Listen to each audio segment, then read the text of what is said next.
Et bonjour tout le monde, j'espère que vous allez bien. Coucou à Tago, Dédé et Titi qui étaient là avant moi. Enfin, fantastique. Bienvenue à vous. Est-ce que le son est OK? Je vous laisse nous dire parce que du coup on a continué nos petits tests de micro. Donc j'espère que le son est OK. Plein de love sur vous bien évidemment. Plein d'amour. Merci aussi Claire pour ton envoi d'amour. Bon courage à ta lessive qui sèche, Dédé. Ah, Nirou, coucou. Bienvenue par ici, j'espère que tu vas bien. Je retrouve ma massière du sport, mais je peux pas l'appeler. Ah, ça, c'est horrible. J'espère que t'en as d'autres. Parce que ça, je compatis. Hein. C'est vraiment le truc dont on a besoin. On est bien en pyjama. Allez, pour aller faire un footing un peu moins. Coucou Motong, j'espère que tu vas bien. J'ai l'intention de voir, elle pointera son nez. Coucou Caro, team pyjama, mais oui. Une semaine. Oh non. Oh là là. Antoine, coucou à toi aussi. Bonjour tout le monde, et Claire, petit cœur sur toi aussi. Je crois que j'ai dit. Oh, coucou Tago. Enfin, bah coucou. Oh, c'est les un an. C'est les un an de la chaîne.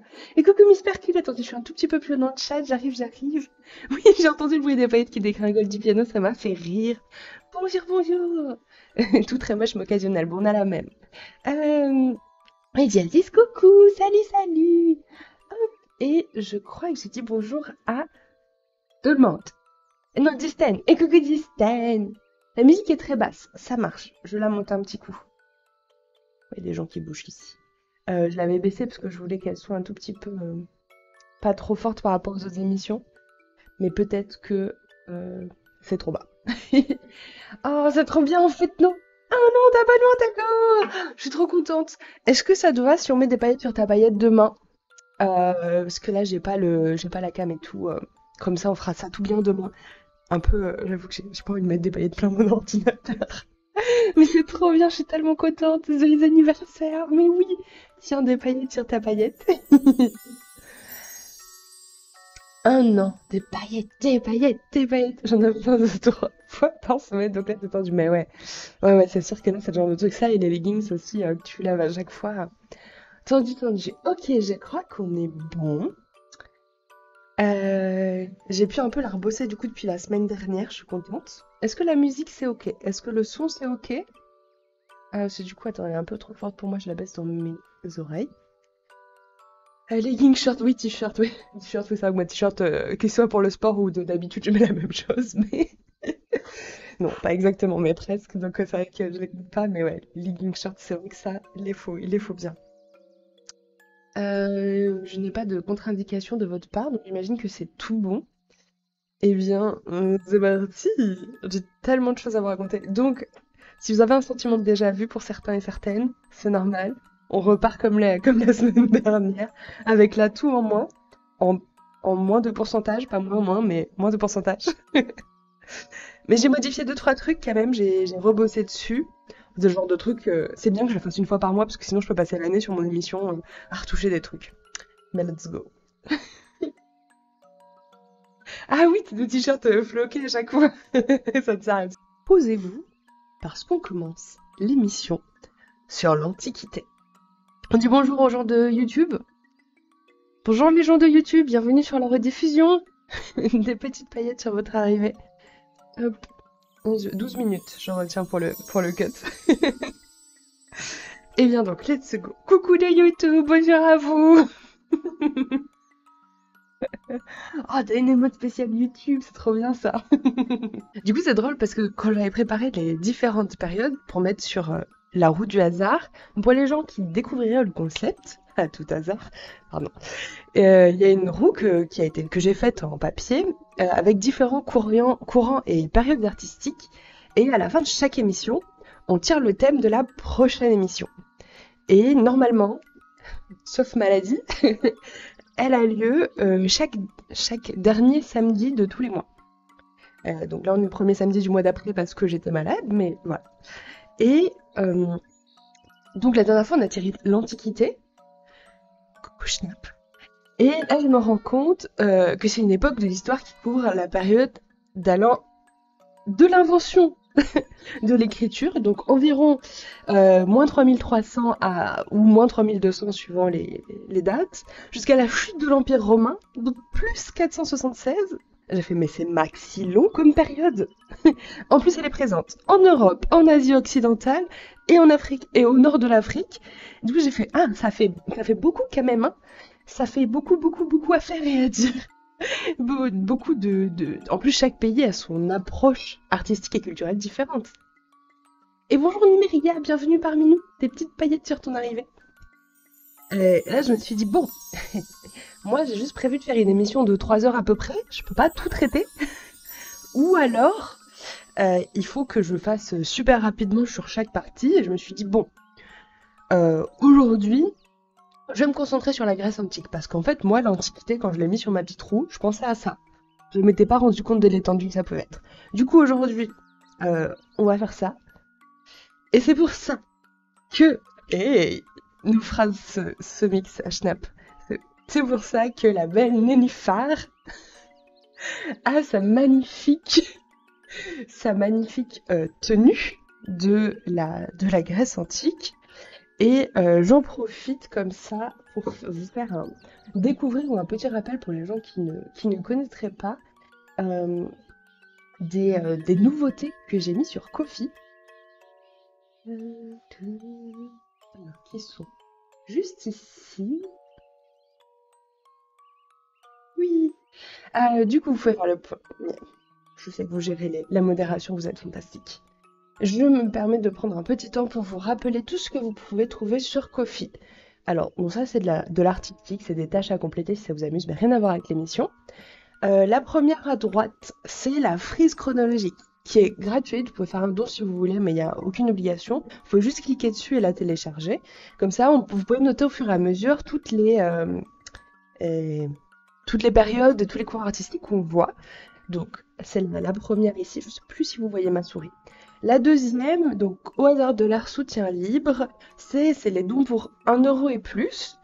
Et vous avez une petite carte de remerciement que vous pouvez télécharger. Comme ça, vous avez un petit remerciement spécialement à l'émission. Donc voilà. Et ensuite, il y a les deux dernières. Il y a celle à 10 euros et plus, qui est au hasard de l'art spécial antiquité. Donc j'ai fait une carte de remerciement exclusivement du coup avec Nénuphar, avec sa tenue de l'Antiquité et avec une petite phrase spéciale pour l'émission. Donc ça vous permet d'avoir une petite trace aussi que vous pouvez télécharger de votre côté qui est unique à l'émission et qui ne restera que ce mois-ci et qui disparaîtra à la prochaine émission parce qu'elle sera remplacée du coup par une nouvelle carte. Donc là si vous avez des petites collectionnites aiguës, je vous en ai lancé une nouvelle. Et pour finir, celle à 15 euros et plus. Et en fait, l'idée, c'est que sur celle-là, vous recevez quelque chose chez vous. Donc le prix, une grande partie, c'est un soutien pour l'émission. Et vous avez un petit plus qui arrive chez vous. Donc une carte que j'aurai imprimée et un petit objet qui change en fonction de chaque émission, en rapport avec Nénuphar à chaque fois. Et donc soit c'est un magnète, soit ça sera un sticker, soit ça peut être... Enfin, je verrai en fonction de ce que je peux faire, suivant les émissions, ce que j'ai envie de faire et ce qui a envie de marcher. Donc là, en ce moment, j'ai découvert les magnettes. Du coup, Nénuphar, avec sa petite toge et tout, sera un petit magnète. Donc voilà. Donc vous avez... T'es ça, Olivier. C'est ça. Bon, pas ta souris. Ok, ça marche, nickel. Bon, bah, ça marche, je pense que vous avez quand même pu voir. Et du coup, Caro, la parenthèse sur Nefertiti sera potentiellement possible, du coup, parce que je vais laisser l'Antiquité sur la roue. Et comme ça, si on la retombe dessus, je ferai une option spéciale art en Égypte. Donc voilà pour les 3 paliers, 4 paliers, parce qu'il y a la frise aussi qui est gratuite. Si vous avez envie, si vous avez les moyens, quoi que ce soit, c'est un peu comme payer sa place de cinéma, mais avec les moyens qu'on peut mettre et qu'on a envie de mettre dedans. Hop, alors la petite parenthèse pour la boutique Ko-fi est finie. Et donc voilà, je vous laisse admirer la belle Nénuphar. Comme souvent, si ça vous amuse, la grande majorité des dessins de Nénuphar qui vont être dans le diaporama sont en émote. Donc vous pouvez les mettre dans le chat si ça vous amuse quand je change de page. Il doit en manquer une ou deux parce que j'ai préféré laisser le lion qui pose des questions, le croco-tricot et la loutre qui rigole, enfin, pour avoir un peu des émotions un peu plus variées. Et du coup, voilà, donc sur Ko-fi, ça reste jusqu'à la prochaine émission. Après la prochaine émission, eh bien, je change de design. Pour aujourd'hui, on reste dans une tranche temporelle qui est beaucoup plus courte que tout ce qui représente l'Antiquité, en fait. Donc on part de moins 800 avant Jésus-Christ jusqu'au 1er siècle après Jésus-Christ. Et donc voilà, comme je disais, je laisse l'Antiquité sur la roue du hasard pour qu'on puisse faire une autre émission, a priori sur l'Égypte, qui sera stylée aussi. Et bah, let's go. Let's go, let's go. Alors, comme toujours, je commence avec les petites spécificités de l'époque. Tadadam, les spécificités. Pour commencer, il me semblait assez important, pardon, il y avait le chat qui a bougé derrière, ça m'a fait peur, de parler du coup de la place de la mythologie grecque ainsi que des dieux et déesses de l'Olympe, car ils étaient des sujets de prédilection pour l'art grec. On voyait souvent des temples grecs ornés de sculptures et de reliefs représentant des scènes mythologiques, mais également leurs peintures, qu'elles soient murales ou sur des objets.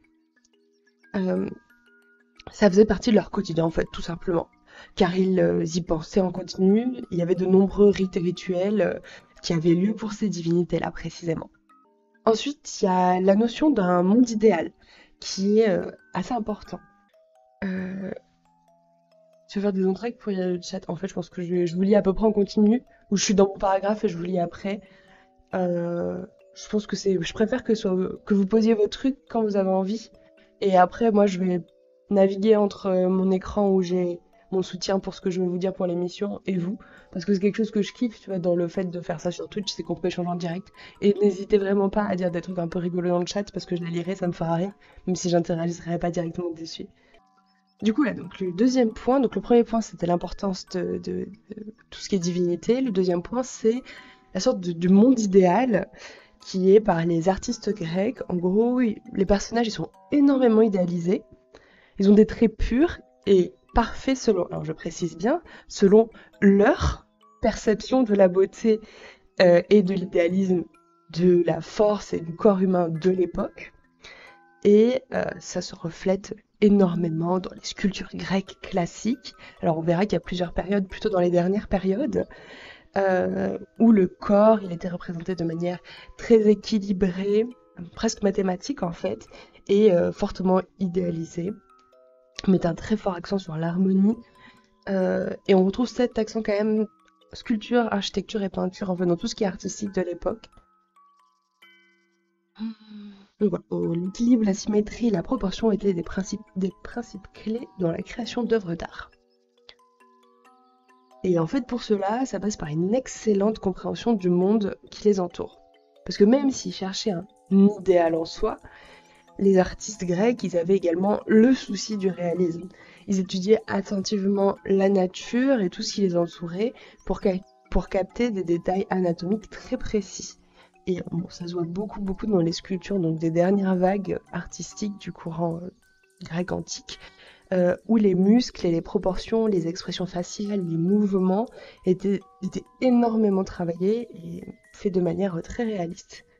Et à l'époque, en parallèle du point de vue artistique, ils étudiaient tout ça dans de très nombreux domaines, que ce soit les écritures, les lectures, les mathématiques, il y avait beaucoup d'astronomie, tout ça en fait, ils voulaient comprendre le monde qui les entourait. Et du coup, on verra que contrairement au cours artistique qu'on a vu jusqu'à présent, donc Wink Wink, c'est le moment de faire un petit tour sur la chaîne YouTube, si vous n'y êtes pas déjà, pour voir les deux précédentes émissions sur le romantisme et l'impressionnisme que vous pouvez regarder dans votre week-end. Et dans les précédents courants qu'on a vus, je disais que l'architecture n'avait pas très grande place, contrairement à ici. On verra que dans cette époque, elle est énormément liée aux divinités qui sont vénérées. Et on verra également en quoi l'architecture grecque a été révolutionnaire avec, entre autres, des innovations sur de nombreux types de colonnes. J'aime bien parce qu'en fait, là, j'ai l'impression de vous teaser tout ce que je vais vous dire après. En fait, c'est les grandes choses qui ont marqué l'art grec, donc forcément, là, je vous dis les grandes choses et je vous détaille après, donc ça va être trop bien. Coucou Cricri, j'espère que tu vas bien. Joyeux samedi à toi aussi. Donc là, je vous ai parlé de l'architecture. Un autre point sur lequel les Grecs étaient super badass, c'était parce qu'ils maîtrisaient la sculpture en rond de bosse. Ce nom me fait toujours beaucoup rire. En fait, c'est une technique en 3 dimensions euh, qui, contrairement aux choses qu'on appelle des hauts-reliefs ou des bas-reliefs, ici, c'était pas systématiquement attaché à un fond, alors qu'avant, c'était des sculptures sur les murs même du lieu, quoi. Et c'est-à-dire que c'est fait pour être vu en 3D et tourné autour de la sculpture. Waouh, merci Cricri pour tes 18 mois d'abonnement. Ça fait super plaisir. J'espère que tu vas bien. Si tu passes demain, on pourra voir les petites paillettes. Merci beaucoup pour ton soutien. Donc voilà, donc les sculptures en rond de bosse, qui sont faites pour être conçues sous tous les angles, pour être admirées, conçues aussi. Et le troisième point, c'est la peinture. Euh, qu'on retrouve un peu partout en fait. On la trouve sur des fresques murales, sur des objets, sur plein de choses différentes. Et en fait, elles peuvent représenter plein de choses aussi, puisqu'on verra que durant les différentes périodes, l'utilité, enfin ce qui représente en gros ici l'utilité aussi, va beaucoup évoluer. Donc ça passe de choses abstraites, scènes de paysage, scènes mythologie, de la vie ou du combat. Donc il y a vraiment de tout qui va être mis. Euh, et bien que de nombreuses sculptures nous parviennent aujourd'hui en marbre blanc, on pense de nos jours que les anciennes sculptures grecques étaient souvent peintes de couleurs très vives. Et ça aussi, je vous en parlerai un petit peu plus tard. Pour résumer, je dirais que dans l'ensemble, l'art grec antique est un témoignage de la recherche de l'harmonie, de la beauté et de la vérité dans l'expression artistique, et il a laissé un héritage durable dans l'histoire de l'art. Voilà. Est-ce que vous m'entendez clapper des mains? Parce que quand je parle, je clappe des mains en même temps. Je sais pas pourquoi. Je sais pas quoi en faire. Je suis pas en train de dessiner du coup. J'espère que non, sinon ça va vous faire une sorte de tempo un peu étrange. Euh, hop, non, ok, tant mieux. Heureusement qu'il y a pas la caméra aussi. On dirait que je fais une comptine pour les enfants. L'anti-bruit fait son travail. Bravo l'anti-bruit. Du coup, on passe à la page 3. Je dis qu'on passe les pages, comme ça, si vous êtes en semi-lurk, que vous écoutez, vous pouvez lever les yeux et tout. Je pense à tout. C'est ça, genre clap, clap, clap, clap. Oui, ça va à côté de Marrakech. Ouais, un peu. Mais bon, je voulais pas que ce soit pénible pour vous, quoi.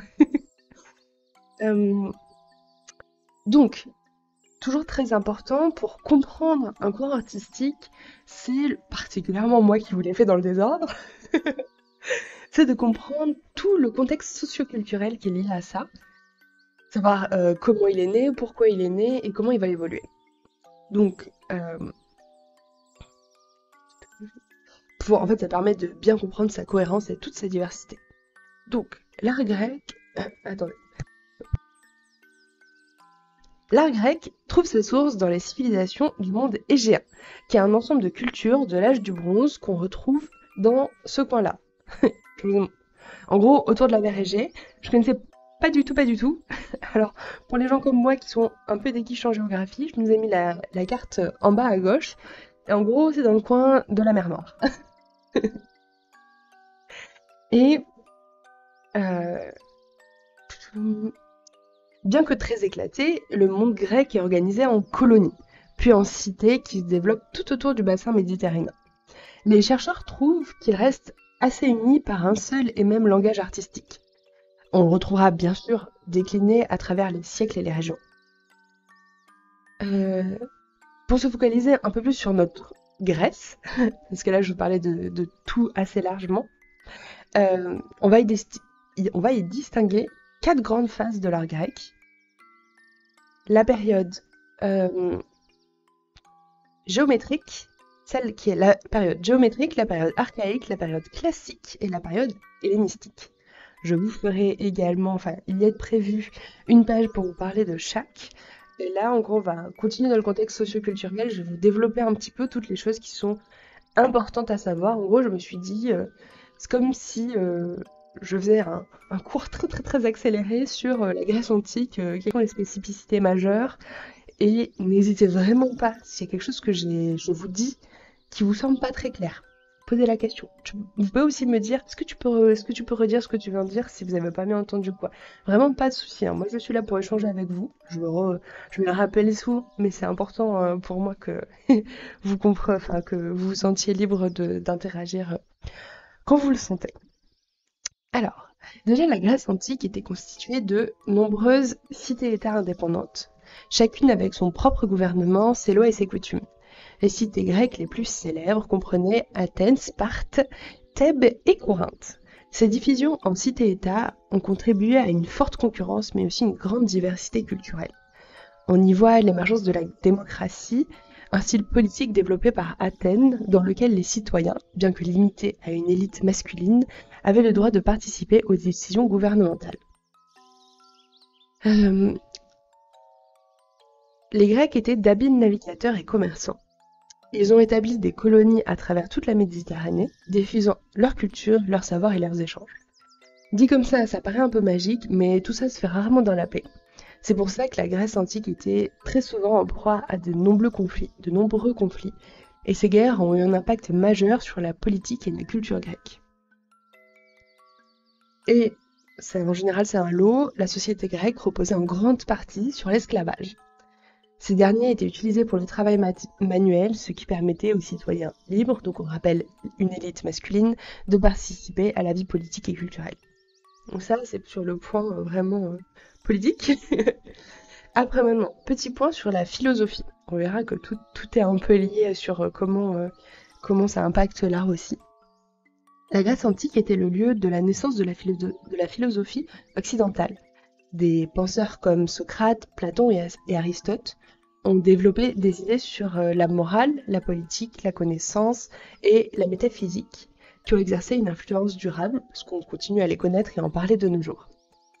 On verra que l'art grec était étroitement lié à la pensée philosophique grecque, en particulier à l'idée de recherche d'excellence et de compréhension de la nature humaine. On trouve aussi le théâtre grec, qui était une forme d'art très développée à l'époque. Moi, je ne vous en parlerai pas spécialement ici, mais il y avait les tragédies et les comédies qui étaient beaucoup jouées lors des festivals religieux. Des dramaturges célèbres ont créé des œuvres intemporelles qui continuent d'explorer la constitution humaine et qu'on continue de voir de nos jours. Les Grecs apportaient également une grande importance sur l'éducation physique et aux compétitions sportives. On les connaît fortement pour leurs Jeux olympiques qui se déroulaient tous les 4 ans à Olympie. C'était l'un des événements les plus prestigieux de la Grèce antique. Et pour finir la religion, parce que je vous ai parlé un peu plus tôt de à quel point elle était importante à l'époque, les Grecs étaient polythéistes, donc ils croyaient à l'existence de plusieurs dieux et divinités. Donc il y avait les dieux, les déesses, on connaît principalement Zeus, Athéna, Apollon, Aphrodite, voilà. Et les Grecs croyaient que les dieux influençaient tous les aspects de leur vie, que ce soit de la politique à la météo. Voilà, on verra que du coup ça aura beaucoup d'influence sur les objets qui vont être créés parce qu'ils sont à leur destination. Donc ça, c'était les grandes bases du contexte socio-culturel de l'époque. Je rappelle que je ne suis pas historienne, mais passionnée. Donc j'ai regroupé plusieurs sources pour vous amener à tout ça. Donc n'excluez pas l'idée que potentiellement j'ai pu faire une coquille, même si j'ai fait de mon mieux pour l'éviter. Est-ce que vous avez des questions sur ce qui a été vu? Est-ce que c'était peut-être des choses que vous saviez déjà? Est-ce qu'il y avait des fonctionnements que vous n'aviez pas entendu parler? Ou ce genre de choses? Je serais un peu curieuse aussi de savoir si vous découvrez des choses au fur et à mesure. Ouais, il n'y a pas de questions bêtes, il n'y a pas de quoi que ce soit. Je vous laisse les écrire et... Oh, merci beaucoup pour ton don, John Jones, sur le coffee, c'est adorable. Merci beaucoup. Un adorable don. J'aime trop les petits... c'est très gentil de ta part. C'est adorable. Merci pour ton soutien qui est vraiment, vraiment génialissime. Il est... au-delà de tout ce que je pouvais espérer. Alors, merci infiniment. Ça l'aidera énormément. Eh bien, on peut passer à la quatrième période la quatrième, non, la première, à la quatrième page, qui est la première période géométrique. Si de temps en temps vous m'entendez plus et que je me mute pour tousser, je suis encore un tout petit peu malade, mais franchement, on est bon. Donc vous en faites pas si de temps en temps je me coupe un peu au milieu d'une phrase, mais is ok. Je tenais à la faire aujourd'hui, on y croit. Du coup, période géométrique. Euh, c'est la première des 4 périodes dont je voulais vous parler aujourd'hui. Euh, donc, elle est située entre moins 1050 avant Jésus-Christ et moins... moins... Est-ce que vous dites moins ou moins? Moi, je me transforme en serpent à chaque fois. Superbe carafe. As-tu vu? C'est Nénuf qui l'a peint. Moins, moins, moins, moins. Je sais pas si c'est le sud, le moins. Alors, donc, moins, moins 1050 avant Jésus-Christ jusqu'à moins 680 avant Jésus-Christ. Donc là, on a la première période géométrique qu'on verra ici. Elle correspond en gros à une période d'assimilation plus particulièrement tournée vers l'Orient. Donc on va voir tout ce qu'il y a autour d'eux qui va s'imprégner et qui vont commencer à pouvoir se développer ce courant artistique géométrique. Donc elle se distingue par des grandes innovations dans la céramique grecque antique, par une prolifération de décors géométriques, mais aussi par des formes figuratives stylisées, avec une invention assez étonnante. Cette époque est également marquée par le travail du bronze et de l'orfèvrerie, et la mise en place d'un répertoire ornemental, décoratif et animalier. Mais surtout, le style géométrique introduit deux des valeurs fondamentales de l'art grec, la symétrie et l'harmonie des proportions. Donc là, comme vous pouvez le voir sur je sais jamais comment l'appeler, le JPEG qui est sur votre écran actuellement, je vous ai mis pas mal d'images de ce qui était peint à l'époque, donc peint sur les poteries qu'on a pu retrouver ou la forme de certaines sculptures, et on voit que c'est vraiment des grandes lignes et que les animaux ou les humains sont très très très très stylisés.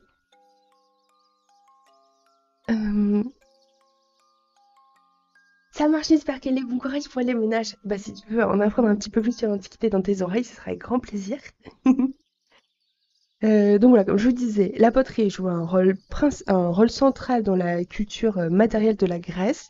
Enfin, en gros, là, tout ce que je veux vous dire sur l'Antiquité, c'est ce que les historiennes, archéologues, spécialistes, tout ça, en ont déduit, parce qu'en fait, on n'était pas sur place, on n'a que très peu de choses qui sont arrivées jusqu'à nos jours.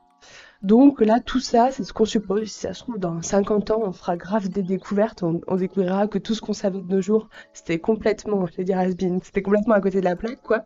Mais en tout cas, moi, je fais avec, avec les recherches qui sont là où elles en sont de nos jours. Donc moi, c'est quelque chose que j'aime beaucoup avec tout ce genre de choses. C'est le fait que, on fait des suppositions sur tout ce qui est les périodes assez anciennes, quoi.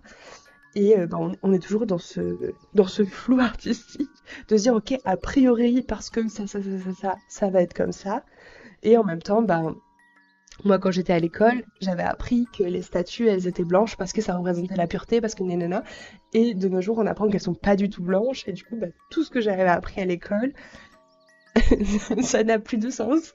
Et donc voilà, donc gardez ça dans votre petit coin de la tête. Je trouve que c'est quand même intéressant de savoir où on en est de nos jours. Je pense qu'on a quand même des bonnes technologies qui nous permettent de bien savoir lire certaines pièces qui sont arrivées jusqu'à chez nous. Mais on n'était pas sur place. Donc voilà, c'est toujours... moi, j'aime avoir ça dans mon petit coin de ma tête, de me dire, ok, là, ce que je vous raconte, c'est l'interprétation des vestiges qu'on a trouvés à l'époque. Je trouve ça... moi, ça me fascine, personnellement. J'en ai fascinée par ça. Donc, let's go, je retourne à l'interprétation des vestiges de l'époque. Alors... Donc, les vases en particulier étaient décorés de motifs géométriques, des lignes droites, des cercles, des zigzags, et les scènes figuratives, donc qui représentaient vraiment quelque chose, étaient beaucoup plus rares. On va voir qu'elles vont naître au fur et à mesure que le temps avance, dans le négatif toujours, mais il avance. Euh, donc, même quand elles existaient, elles étaient très très très simplifiées. Comme le cheval qui a peint Nénuphar. Nénuphar, c'est la petite grenouille en mascotte. Et en bas à droite, c'est des fantassins, il me semble, avec leur bouclier. Donc fantassins, on a cherché lors de la dernière émission, c'est des soldats à pied, j'ai retenu. Et donc voilà, donc ça représente, on voit leurs petites jambes, la petite rond pour la tête et le bouclier en forme de sablier. Donc c'est très très très stylisé.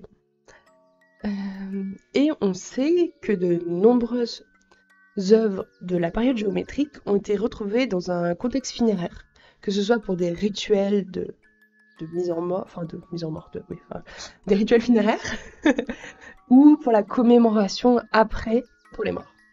Et les vases géométriques étaient souvent utilisés pour stocker les cendres des défunts. Donc c'est quand même assez ancien comme technique de urne funéraire en fait. Et en fait c'était quand même par contre, contrairement à maintenant, plutôt des très grandes vases, des très grands vases. En moyenne on était sur 1 mètre de hauteur. Donc on n'est pas sur les petites urnes qui vont sur le dessus de la cheminée. Euh, et il y en a beaucoup qui étaient quand même un marqueur de richesse pour notamment les tombes aristocrates. En gros, mieux c'était fait, plus c'était grand, plus c'était riche. Et voilà, donc c'est pour ça qu'il y en a beaucoup qui font l'objet d'un soin très très très particulier pour les décors et qu'on a pu les retrouver parce qu'ils étaient conservés eux-mêmes dans des lieux type, j'allais dire sarcophage, mais vous voyez l'idée, lors des cérémonies funéraires quoi. Et on trouve aussi donc beaucoup de vases et aussi beaucoup de sculptures d'animaux. Et ça, c'est en tant qu'offrande votive. Alors moi, j'ai appris ce mot, je suis vraiment trop contente de savoir ce mot-là en plus. C'est quand un objet est déposé dans un lieu sacré à l'intention d'une divinité, en vue en vue d'obtenir la protection, les avantages dans l'existence ou la réalisation d'un vœu. Du coup, on trouvait beaucoup de figures d'animaux, même si souvent elles étaient quand même fixées à la base sur des anses de chaudron, ce genre de choses, parce que il y avait en plus dans le chaudron du miam qui était donné, mais en gros c'était des offrandes aux divinités qui se substituaient à un animal réel. Ça pouvait être en terre cuite ou de manière plus précieuse en bronze. Donc voilà, ça évitait d'avoir à sacrifier pour les gens soit qui étaient pauvres, soit quand c'était plutôt rare d'avoir à sacrifier des vrais animaux. Et on verra que les représentations animales et humaines feront preuve d'une grande stylisation et qu'on va retrouver autant dans la sculpture que dans la peinture. Donc on notera que celle-ci, pour retenir les spécificités de la période géométrique, contrairement aux périodes ultérieures, donc futures, de la Grèce antique, la période géométrique se caractérisera par plutôt une faible représentation humaine. Les artistes de cette époque se concentrent davantage sur les motifs abstraits et géométriques que sur la représentation idéalisée de la forme humaine et réaliste. À l'époque, ils n'étaient pas encore là-dedans. Donc à cette même période, ils vont commencer à développer des grandes compétences en métallurgie, des objets de bronze tels que les armes, les bijoux, et ils sont souvent, donc ces objets-là, décorés par ces mêmes motifs. C'est comme ça qu'on a pu, je dis on comme si je faisais partie de la team des chercheurs, c'est comme ça que les chercheurs ont pu dire que ça c'est géométrique parce qu'on retrouve ces mêmes types de motifs. Petit point social, pour cette époque-là, la période géométrique a coïncidé avec des grands changements sociaux très importants qui se sont passés en Grèce, et c'est à cette époque-là qu'il y a eu la formation des cités-États et le développement de l'aristocratie. Donc c'est comme ça, moi je redis que la poterie a servi de marqueur culturel de l'époque des transformations. On en parlait plus haut. En gros, c'était les riches qui mettaient des bons gros vases à l'entrée de leur domaine et sur leur tombe. Et comme toujours, c'est le concours de qui aura la plus grande amphore. Oui, oui. En conclusion, bien que la période géométrique était relativement courte, en fait, au niveau des dates, et peu prolifique. En gros, alors soit il n'y en a pas eu beaucoup qui ont été produits, soit on n'a pas retrouvé beaucoup. Mais en fait, elle a eu quand même un grand impact sur la suite des autres Période qu'on verra, et on verra en quoi elle a commencé même euh, à marquer les choses, faire des choses très très très bien. Et bonjour, bonjour, j'espère que tu vas bien. Bienvenue à toi par ici. Installe-toi donc. Tu as la plus grosse enfant. Oui, je me suis dit que je ferais cette blague-là. Ça m'a fait rire moi-même en l'écrivant.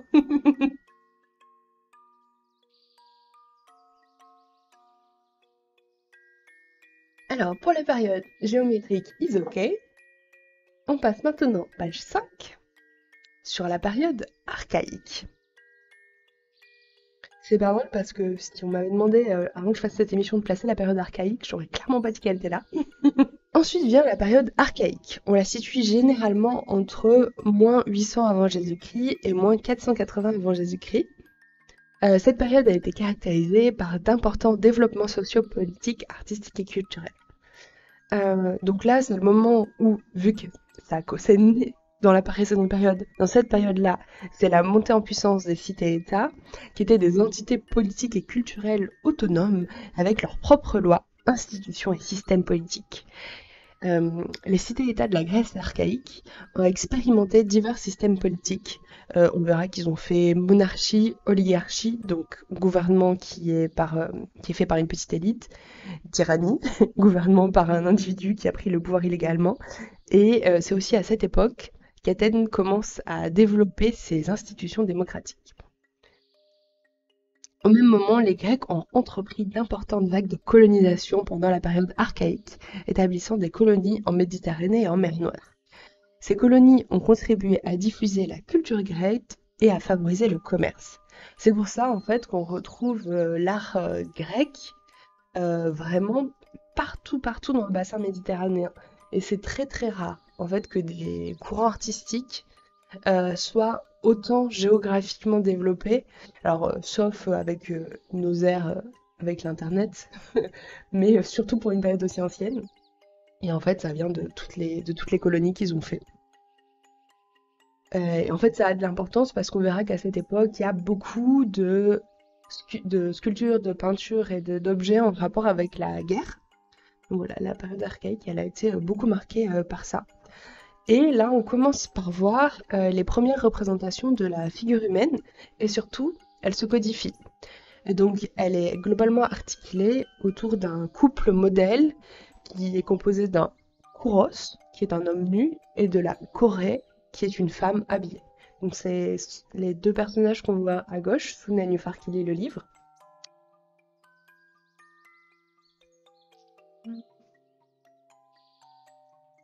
Donc on voit assez drastiquement l'évolution par rapport à la précédente période que je vous ai montrée. On est complètement sorti de tout ce qui est la représentation géométrique, je vais dire géographique, géométrique de tout ça. Et là, on est plus dans du figuratif, donc on va vraiment commencer à représenter les humains, comme on peut, quoi. Donc ça, on verra que ça va vraiment encore beaucoup évoluer. Mais ça commence à être bien plus réaliste. Et bon, par contre, les poses des humains sont très rigides. On voit les statues, les personnages, ils ont le bras le long du corps, les jambes alignées. euh, et on est presque comme sur de l'art égyptien en fait. On le voit sur le vase en haut à droite, les personnages sont de profil. En vrai, ils commencent, c'est normal, c'est les premières fois qu'on commence à avoir des représentations d'humaines qui sont autant travaillées. Donc il va leur falloir un peu de temps pour travailler tout ça. Hop, n'hésitez pas à boire. Alors, sur une note artistique, globalement, même si ça allait un tout petit peu moins, on voit quand même l'émergence de l'écriture à cette même période en tant que moyen de communication très répandu. L'alphabet grec qui a été développé à cette époque et qui facilite la rédaction et la diffusion des textes d'œuvres littéraires. C'est ainsi que l'épopée d'Homère, composée de l'Iliade et de l'Odyssée, et qui étaient jusqu'alors des poèmes épiques qui étaient transmis oralement, ont pu être mis par écrit à l'époque. Il devait y avoir des raisons culturelles comme les Égyptiens, parce qu'on comprend quand même le mouvement CF, les hommes préhistoriques. Oui, c'est vrai. J'avoue que j'ai pas trouvé, je crois, pourquoi ça exactement.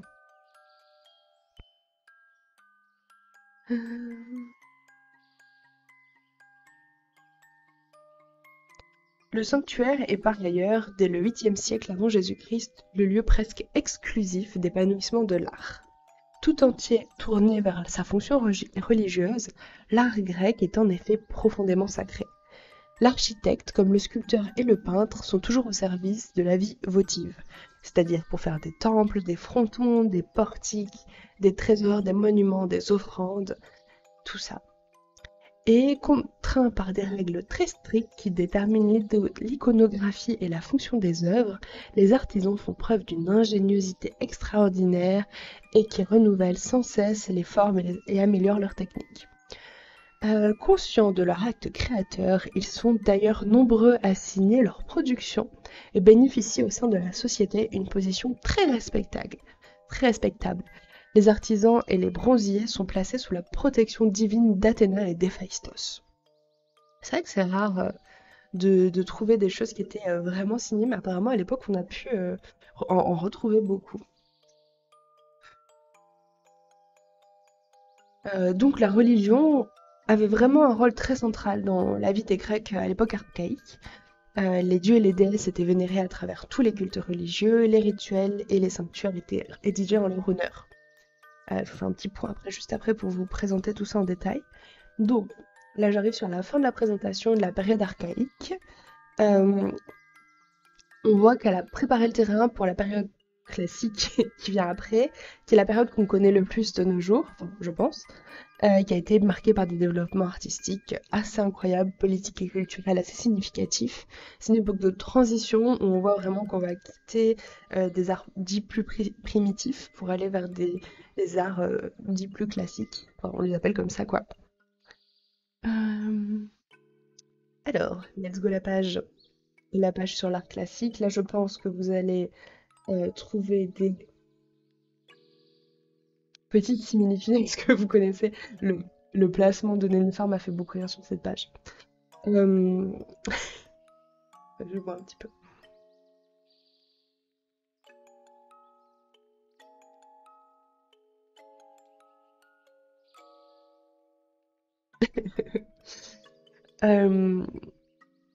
Du coup, on passe à la période classique, qui est la troisième de nos périodes sur les 4 qui constituent l'art grec. Mais vous en faites pas, on est loin d'avoir fini tout ce que j'ai à vous dire, même quand j'aurai fini de vous parler des 4 périodes. Donc celle-ci, elle est estimée entre moins 510 et moins 338 avant Jésus-Christ. Alors là, en vrai, j'ai trouvé des dates assez différentes qui varient entre 10 et 30 ans près. Bon, pas très grave. On peut à peu près la situer pour voir à peu près par rapport aux autres.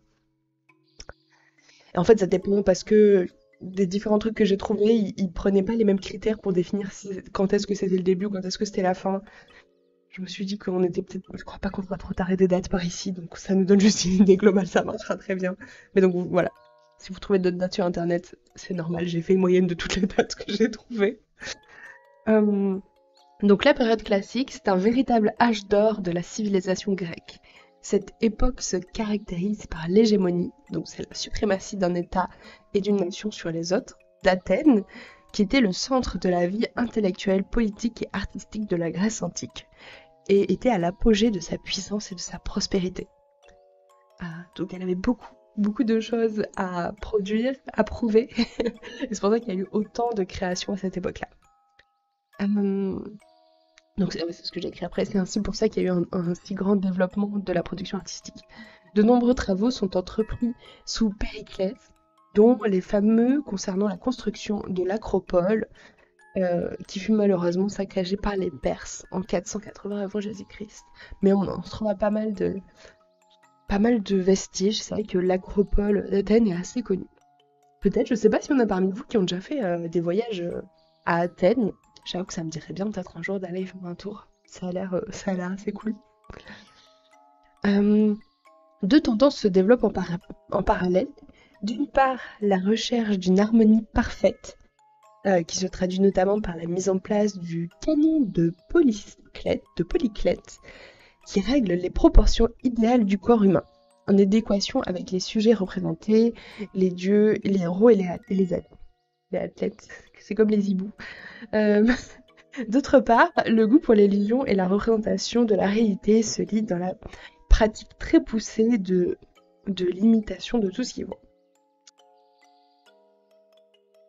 Les bases du débat entre idéalisme et réalisme sont ainsi posées, tandis que le style de la sculpture évolue de plus en plus euh, de maniérisme, vers le maniérisme. Ritualité technique du marbre au service d'une sensualité inédite des corps.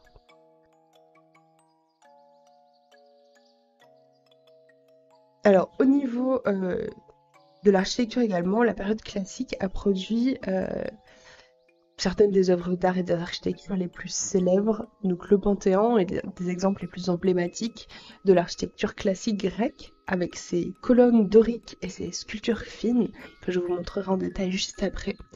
Il a été construit sous la direction de l'architecte Phidias et caractérisé par son utilisation des colonnes spécifiques et des proportions parfaites. Ce panthéon était dédié à la déesse Athéna et abritait une statue monumentale en or et en ivoire. Donc normalement c'est celle qui est juste au-dessus de Nénuphar.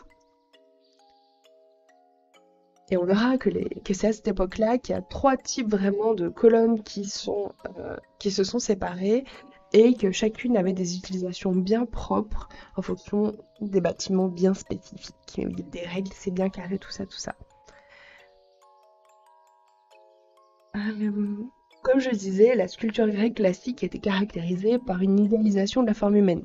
Les sculpteurs cherchaient à représenter le corps de manière équilibrée, harmonieuse et idéaliste, avec une attention très minutieuse apportée aux détails anatomiques. Bien que l'idéalisation fût prédominante, les sculpteurs grecs et classiques de l'époque classique introduisaient également des éléments de réalisme. Et ça leur tenait beaucoup à cœur de travailler sur vraiment les détails anatomiques très très précis.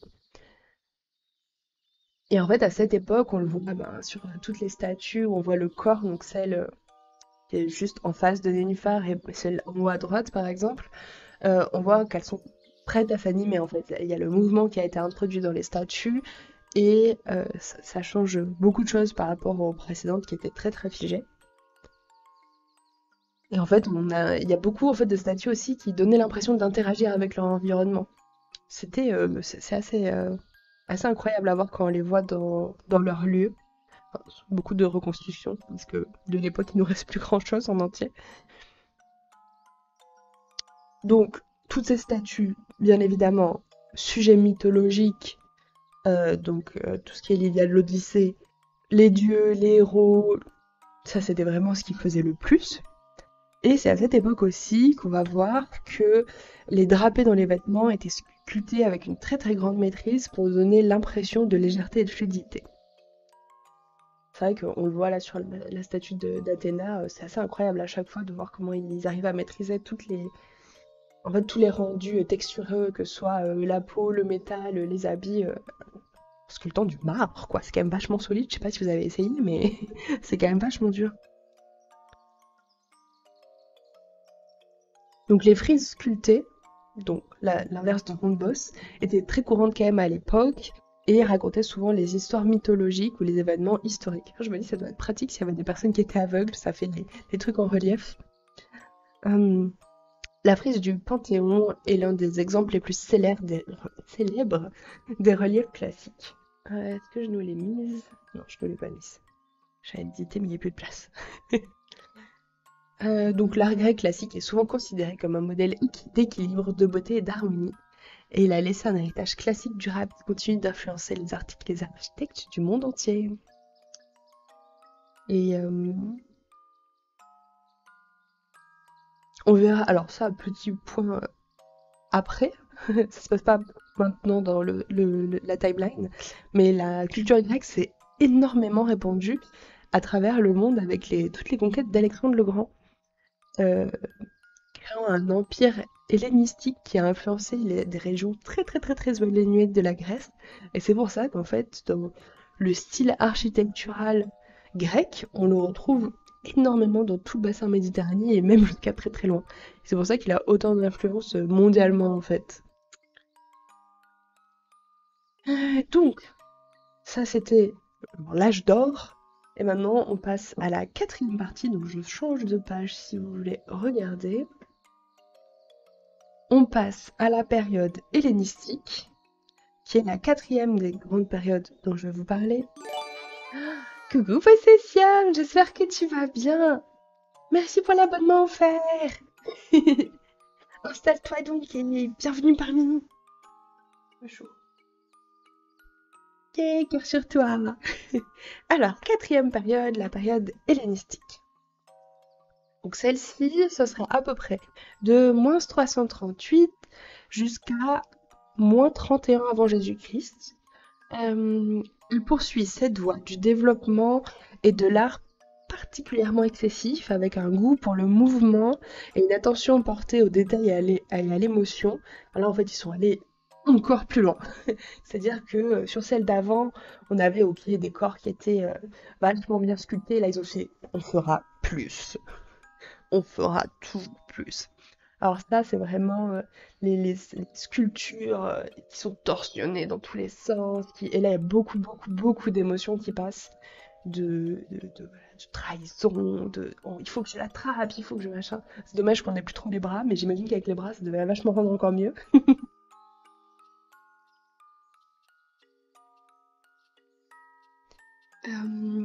Ah oui, il y avait la mode, alors que de nos jours, on appelle la mode du drap mouillé.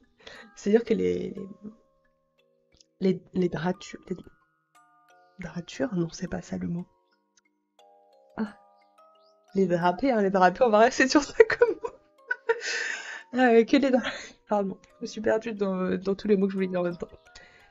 Les drapés, ils étaient presque plus logiques, tellement ils allaient loin dans l'exagération. Et ça, en fait, ils étaient tellement moulants au corps que ça donnait l'impression qu'ils étaient comme s'ils étaient mouillés, parce que seulement ça pourrait expliquer qu'ils soient aussi moulants. Et c'est ça, en fait, qui était assez incroyable, donc qu'on appelle le drapé mouillé de nos jours. Euh, alors, à cette même époque, en parallèle, le monde grec subit de profondes mutations économiques et politiques. C'est la crise des cités qui favorise l'émergence de nouvelles monarchies. Et ces transformations achèvent de séculariser l'art en lui attribuant de nouvelles fonctions, fastes et décoratives des palais, via les peintures et les mosaïques cultes en dirigeant à travers l'art et le portrait. Donc là, j'ai l'impression qu'on quitte un tout petit peu le monde des palais et des temples des divinités pour vraiment partir dans un truc de tu viendras décorer chez moi, quoi. Alors ça reste bien évidemment la religion polythéiste reste très importante de leur côté. Mais là j'ai l'impression que c'est quand même un courant de il faut qu'on démontre qu'on est les meilleurs, quoi. Les sculpteurs sont employés par les royaumes et les cités et peuvent exercer leur talent dans une grande diversité de situations, comme, euh, comme l'illustration des œuvres les plus connues de la période. Hop. La victoire de Samothrace, en haut à gauche, euh, témoigne d'une volonté de mise en scène dramatique. La Vénus de Milo, en barre droite par exemple, hop, également. Les arts de la peinture et de la mosaïque hellénistique connaissent aussi un important développement, surtout connus par les copies d'époque romaine, notamment à Pompéi et à Herculaneum. Donc, ce que je vous ai mis juste en dessous de Nénuphar, c'est des copies qui ont pu être conservées, alors tristement, mais suite à ce qui s'est passé à Pompéi, je vous refais par dessin, ça a été, on a pu retrouver assez bien conservé des mosaïques qui reproduisaient ce qui se faisait à l'époque, parce qu'il y a très très très très peu de mosaïques qui dataient directement de la Grèce antique qui sont arrivées entières de nos jours, mais on a les copies, donc là je vous ai mis les copies, comme ça illustre bien ce dont je vous parle, je me suis dit que ça marcherait bien. Donc on a pu remarquer que dans ces mosaïques, il y avait des couleurs qui étaient certes très fragiles, mais celles qui étaient arrivées entières jusqu'à chez nous, très très vives. Donc là, j'ai peut-être mis la puce à l'oreille à certains. Hop. Du coup, pour revenir un petit peu, une des caractéristiques les plus remarquables de l'art hellénistique, c'est son engagement à la représentation des émotions humaines de manière exagérée mais réaliste. Les sculptures hellénistiques captent une gamme très large d'expressions allant de la douleur à la joie, en passant par le drame. Et contrairement à la période classique où les sujets étaient souvent limités aux divinités, héros et athlètes, l'art hellénistique a exploré des sujets beaucoup beaucoup plus vastes. Des scènes de la vie quotidienne, par exemple, des portraits de gens plus ou moins connus, mais qui existent, des thèmes. Après, il reste quand même des thèmes mythologiques, mais beaucoup plus complexes et plus juste les histoires les plus connues. Euh, voilà, c'était assez courant à cette époque-là. Alors, point peinture sur la période hellénistique. Alors, je ne sais pas pourquoi, enfin on ne sait pas pourquoi, mais il y a très peu de peintures qui ont survécu. Donc on ne sait pas s'ils en ont pas trop produit ou s'ils en ont ou si elles sont pas arrivées jusqu'à entières jusqu'à nos jours quoi. Bon, a priori, elles partageaient la même sensibilité de réalisme et d'expression émotionnelle que la sculpture parce que c'est souvent très lié l'un et l'autre. Et on verra que l'art hellénistique a également fortement influencé les cultures égyptiennes, persanes et orientales en raison de la domination hellénistique dans ces régions, et ça a contribué à une fusion d'influences culturelles. À la fin de l'ère hellénistique, euh, pour la fin, pardon, elle s'est terminée avec la conquête de l'Égypte en 31 avant Jésus-Christ, marquant la fin de l'indépendance politique des cités-États grecques et le début de la période romaine. Donc là, on quitte la Grèce pour aller vers la période romaine, dont je ne vous en parlerai pas aujourd'hui. Donc, voilà pour... attendez, je vérifie que j'ai rien oublié. Non, ils ont ok sur celle-ci, donc sur la période hellénistique. Ah si, je vous ai pas parlé de l'architecture. Il y a des plus connus de cette période-là, il y a le phare d'Alexandrie. Oui, j'ai hésité à la mettre en chanson, mais je me suis dit que j'allais pas nous la faire. Euh, L'une des 7 merveilles du monde antique, ce phare monumental qui a été construit sur l'île de Pharos à Alexandrie en Égypte, et il est célèbre pour sa hauteur et sa construction architecturale avancée. Et il y a eu le temple de Zeus à Olympe, ce temple qui était l'un des plus grands de la Grèce antique et qui abritait la statue massive de Zeus réalisée par Phidias. Merci de nous avoir épargné. Ça a été une blague trop facile, bien évidemment. Mais rien que le fait que c'est comme quand si je vous avais dit ne pensez surtout pas à un éléphant rose. Voilà, maintenant vous pensez plus qu'à ça. Je sais qu'il est quand même mis en tête. Alors, changement de page. On a fini maintenant les 4 phases principales et il est temps que je rentre dans les détails de tout ça.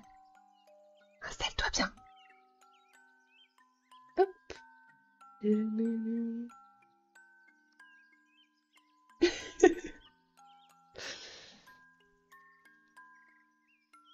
Par contre, une version ratée à la fin, j'aurais pas dit non. Non. Non. Non. Et coucou Anne, j'espère que tu vas bien. La flûte a été inventée à l'Antiquité, il me semble.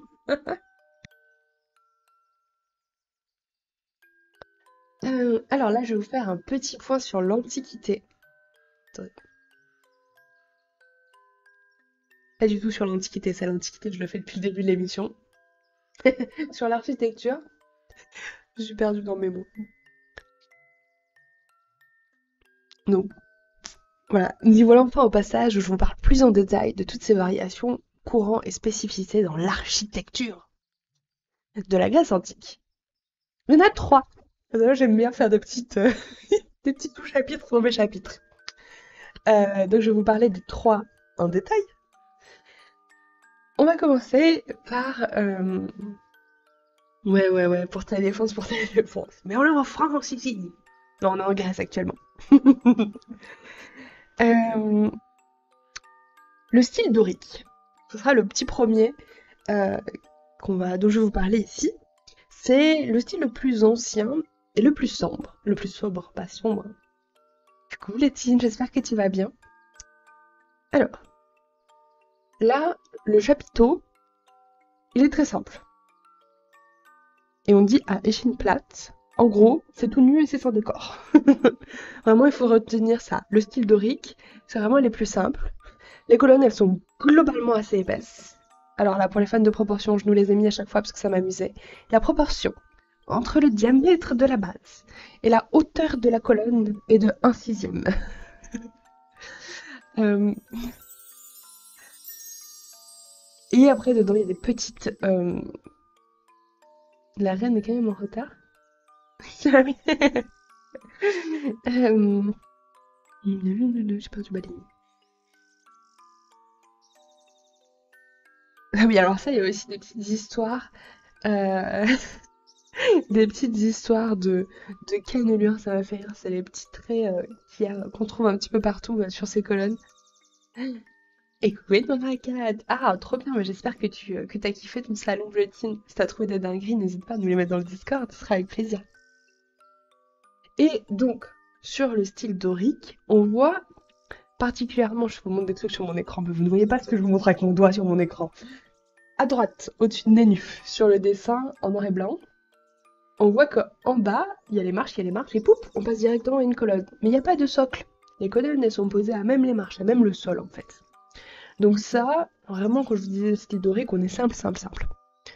Euh, Cet ordre, considéré comme sévère et martial, est souvent utilisé pour les monuments très imposants, comme le Parthénon. Donc le Parthénon, c'est des gens qui visualisent à peu près à quoi ça ressemble. Euh, je vous en ai mis une illustration pour les gens qui n'imaginent pas à quoi ça ressemble. C'est à gauche. J'en avais marre de se cogner les orteils, je comprends, je comprends. Euh,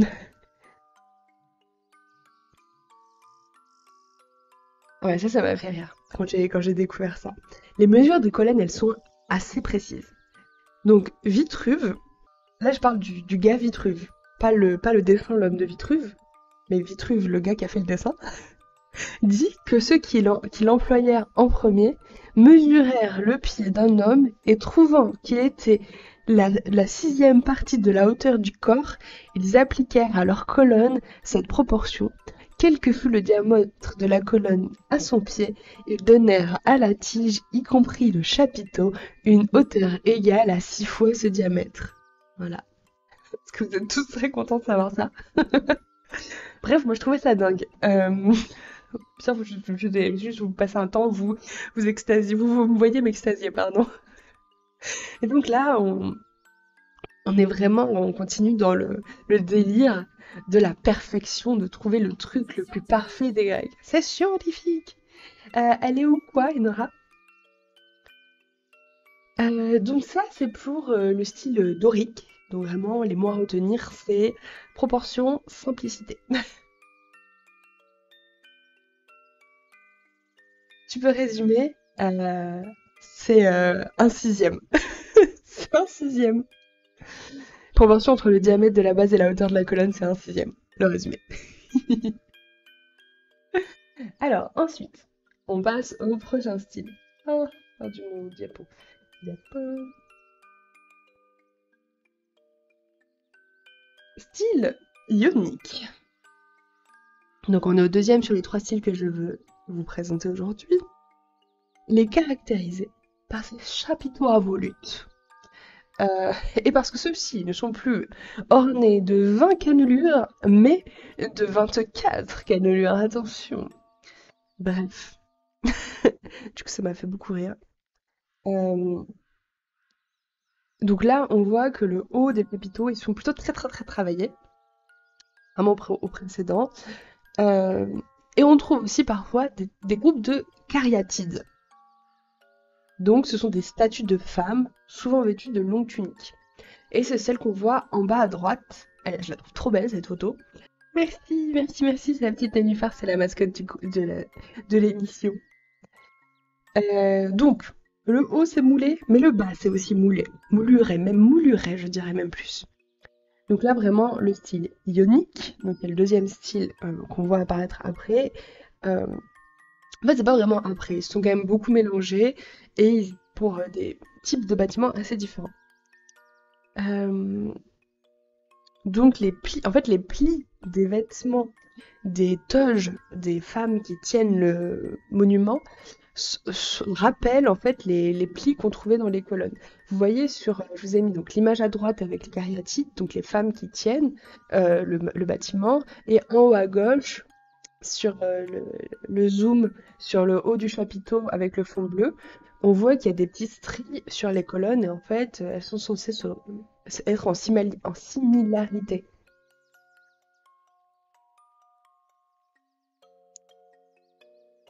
Et Nora, il faut toujours que tu me dises qu'est-ce que le L représente quoi? De quoi tu parles le L? Euh, Du coup, la plus célèbre de ces représentations et sans contexte est comment ça se prononce? Éctéion de l'acropole d'Athènes. Les mots grecs, ça va être compliqué à prononcer. Donc, l'ordre ionique a pour caractère général la grâce et l'élégance. Donc, il y a quelqu'un qui dit il imite les plantes et les arbres bien formés, la gravité des matrones et des femmes mariées. Bon. Les volutes du chapiteau imitant une coiffure en tresse ou encore des formes de bélier enroulées. Donc là, on le voit particulièrement sur celui à droite. Ensuite, euh, donc là, on est plus sur quelque chose de naturel, enfin d'inspiré de la nature, pas de naturel, pardon. Alors sur celle-ci, les proportions, on a encore une pluie de paillettes. Les proportions entre le diamètre de la base et la hauteur de la colonne, c'est 1/9. Donc les précédents, 1/6, celui-ci on est sur un 1/9, donc elles sont plus élancées, je pense. On trouve ce style dans les bâtiments de plus faible taille. Mais il existe aussi des colonnes ioniques à l'intérieur du Panthéon. Ce mélange de styles est alors une innovation remarquable. Ah oui, bah, j'avais lu ça, qu'il y avait notamment au Panthéon, entre l'extérieur et l'intérieur, c'était pas les mêmes styles qui étaient représentés. Donc c'est assez dingue. Apparemment, c'était vraiment une dinguerie pour l'époque en tout cas. Ensuite, le troisième et dernier style dont je vais vous parler ici, c'est le style corinthien.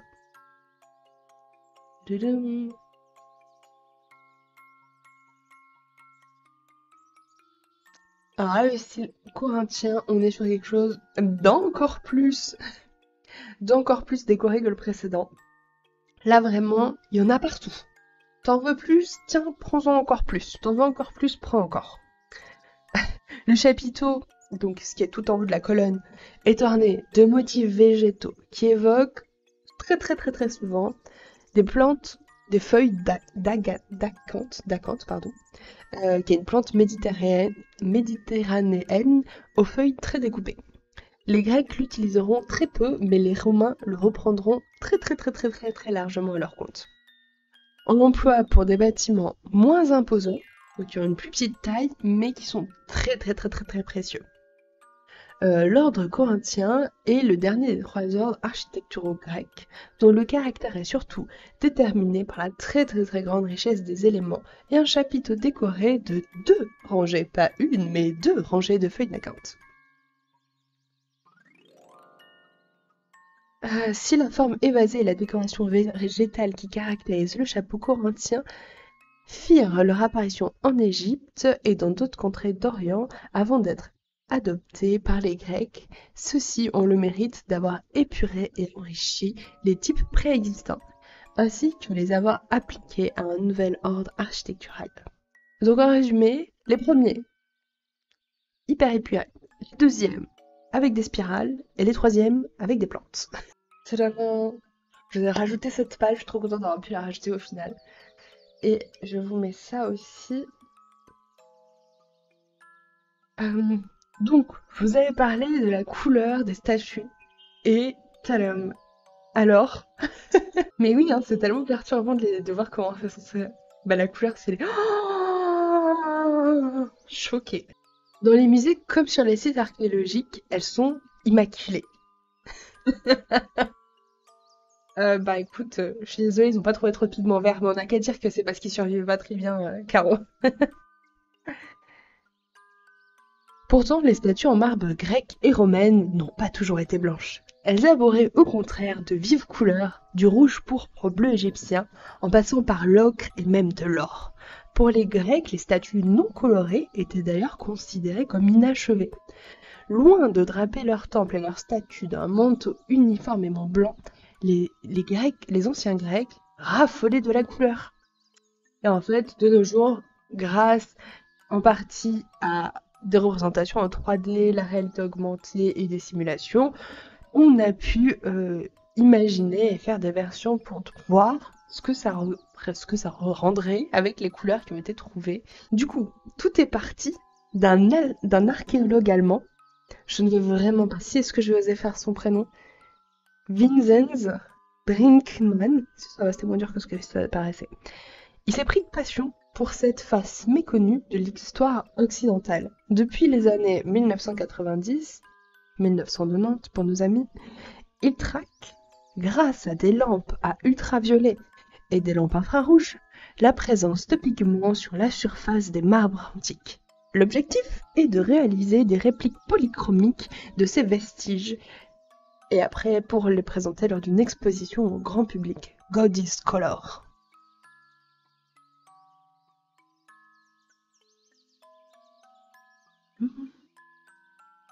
Donc voilà, je trouvais ça hyper intéressant. J'en profite pour vous envoyer là-dessus parce que donc voilà, c'est une transition parfaite pour vous parler de les statues n'étaient pas blanches sur la chaîne des Revues du Monde avec comme invité Manon Bril. Je vous ai mis le lien dans le chat et je les mettrai dans la description de la chaîne YouTube également. Je pense à tout le monde, je suis partout. Oui, j'aime beaucoup. J'aime beaucoup, c'est très chouette. Donc voilà, elles en traitent beaucoup plus longtemps que moi. J'avoue que je trouvais qu'elles avaient déjà un peu tout dit. Donc si je peux juste être une plateforme pour vous emmener voir cette vidéo si vous ne la connaissez pas déjà, bah c'est juste génial. Voilà, comme ça permet aussi d'avoir un petit aperçu. Donc je trouve ça vraiment très chouette. Le mec en bas à gauche, il a l'air insupportable. Je suis d'accord, il a l'air tellement blasé de la life. Par contre, l'espèce de sphinx, je sais pas quoi là en haut, il a l'air trop bien. La Vénus aussi, et en bas à droite, alors si vous êtes sur téléphone, vous allez galérer à voir, mais en fait, ils ont peint comme s'il y avait genre le plafond de Michel-Ange, le plafond de la chapelle Sixtine, sur la veille, enfin le plastron du mec, ça m'a fait beaucoup rire. Et la couleur arrange pas les choses, donc clairement, je trouve qu'avec les sourcils, là, c'est pire que tout.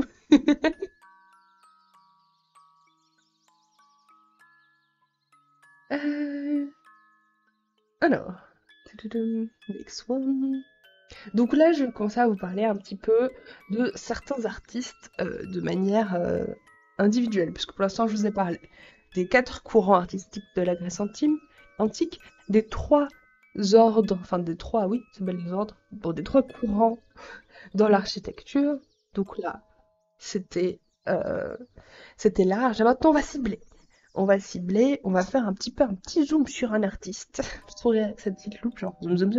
J'imagine trop bien. Donc, Phidias, qui serait né en moins 490 avant JC et mort en moins 440, c'est pas vécu très longtemps, 60 ans. Un des plus, c'était peut-être beaucoup à l'époque, je ne sais pas. Euh, il est apparemment sculpteur, orfèvre et peintre du premier classicisme grec. Donc c'est le troisième courant artistique dont je vous ai parlé. Euh, il aura apparemment inventé une sorte de forme qui exprime le divin. Donc ça fait partie des artistes les plus connus dès l'époque. Par l'harmonie de ses compositions, la majesté de ses figures et l'équilibre qu'il a su atteindre entre le réel et l'abstrait, il a acquis une influence considérable sur l'art de l'époque. Merci Enora, coucou Képhanie. Donc même maintenant, voilà, il est encore connu, son nom perpétue jusque dans nos jours. Donc il était à la fois sculpteur, architecte, et sa célébrité et reconnaissance mondiale restent attachées aux statues dorées des dieux qui se trouvaient à l'intérieur du Panthéon à Athènes. Comme la plupart des artistes de cette époque, Phidias a réalisé d'autres importants travaux dans le cadre de décoration de temples et de constructions antiques. Donc, au début de sa vie, il a étudié l'art sous la coupe des maîtres de son temps et il a rapidement atteint une grande renommée.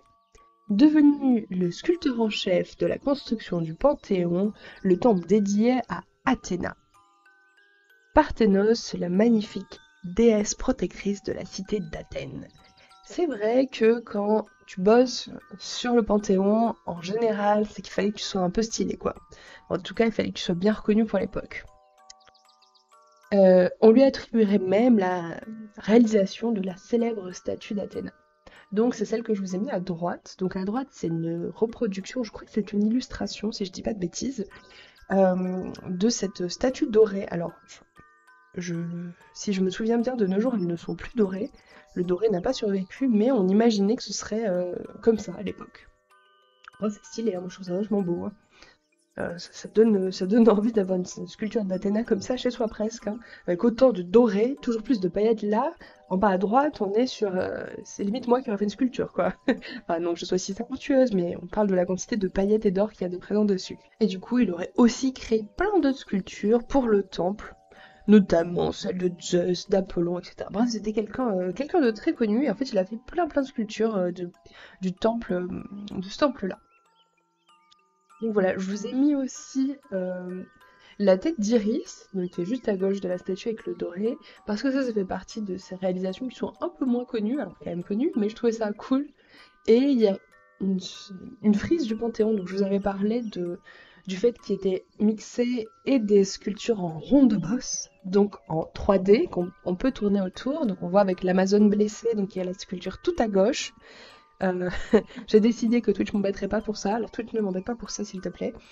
Euh, c'est bon, c'est en noir et blanc. Et que, en parallèle de ça, on voit juste à droite de l'Amazone blessée une frise, donc vraiment c'est sculpté à même le caillou dans le mur. Donc voilà.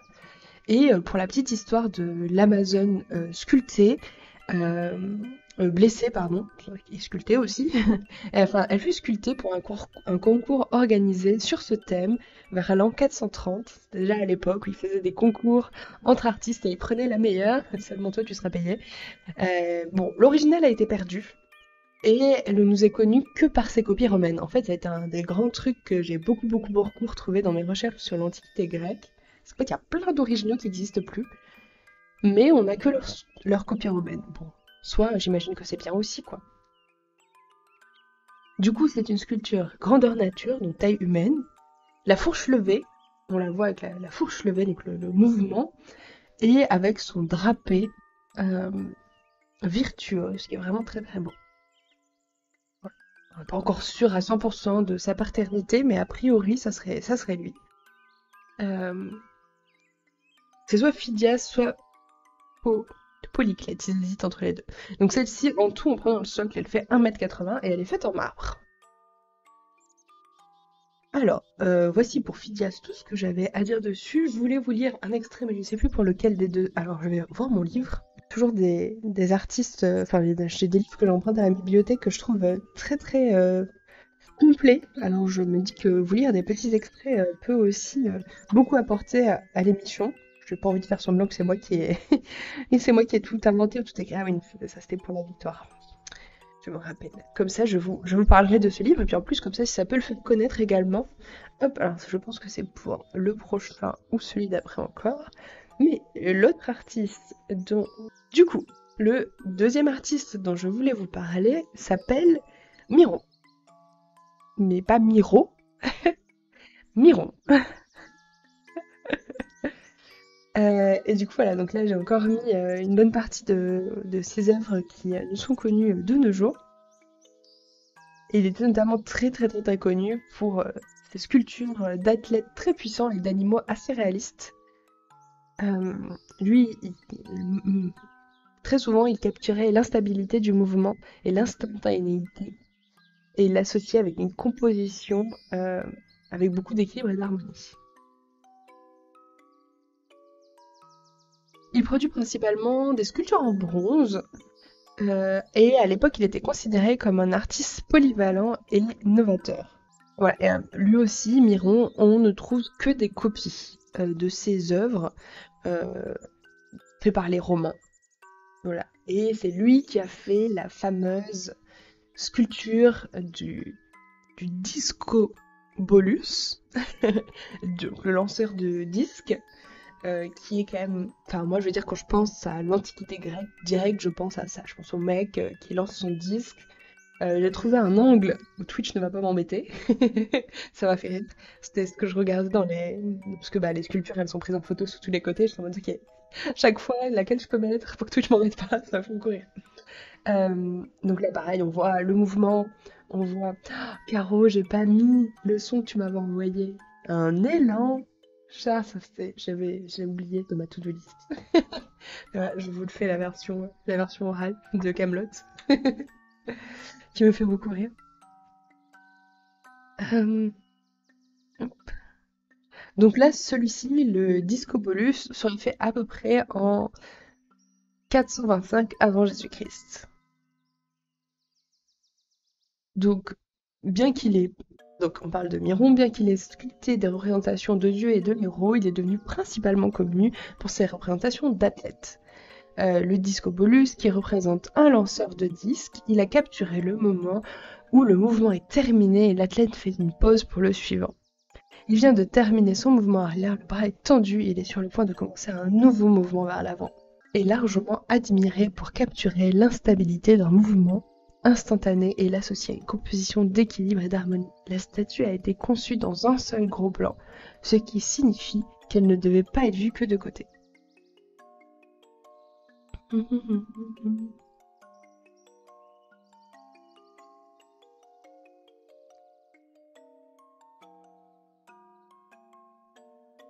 Et après, ben, ça vous parle, ça vous montre le Minotaure aussi. Là, c'était un très bon mélange entre l'anatomie animale et l'anatomie humaine, que visiblement il savait maîtriser les deux, et lui aussi maîtriser les drapés, ces fameux drapés mouillés qu'on peut voir sur la statue d'Athéna tout à gauche. Hop. Et je vais vous faire un petit zoom sur une œuvre qui est, hop, voilà,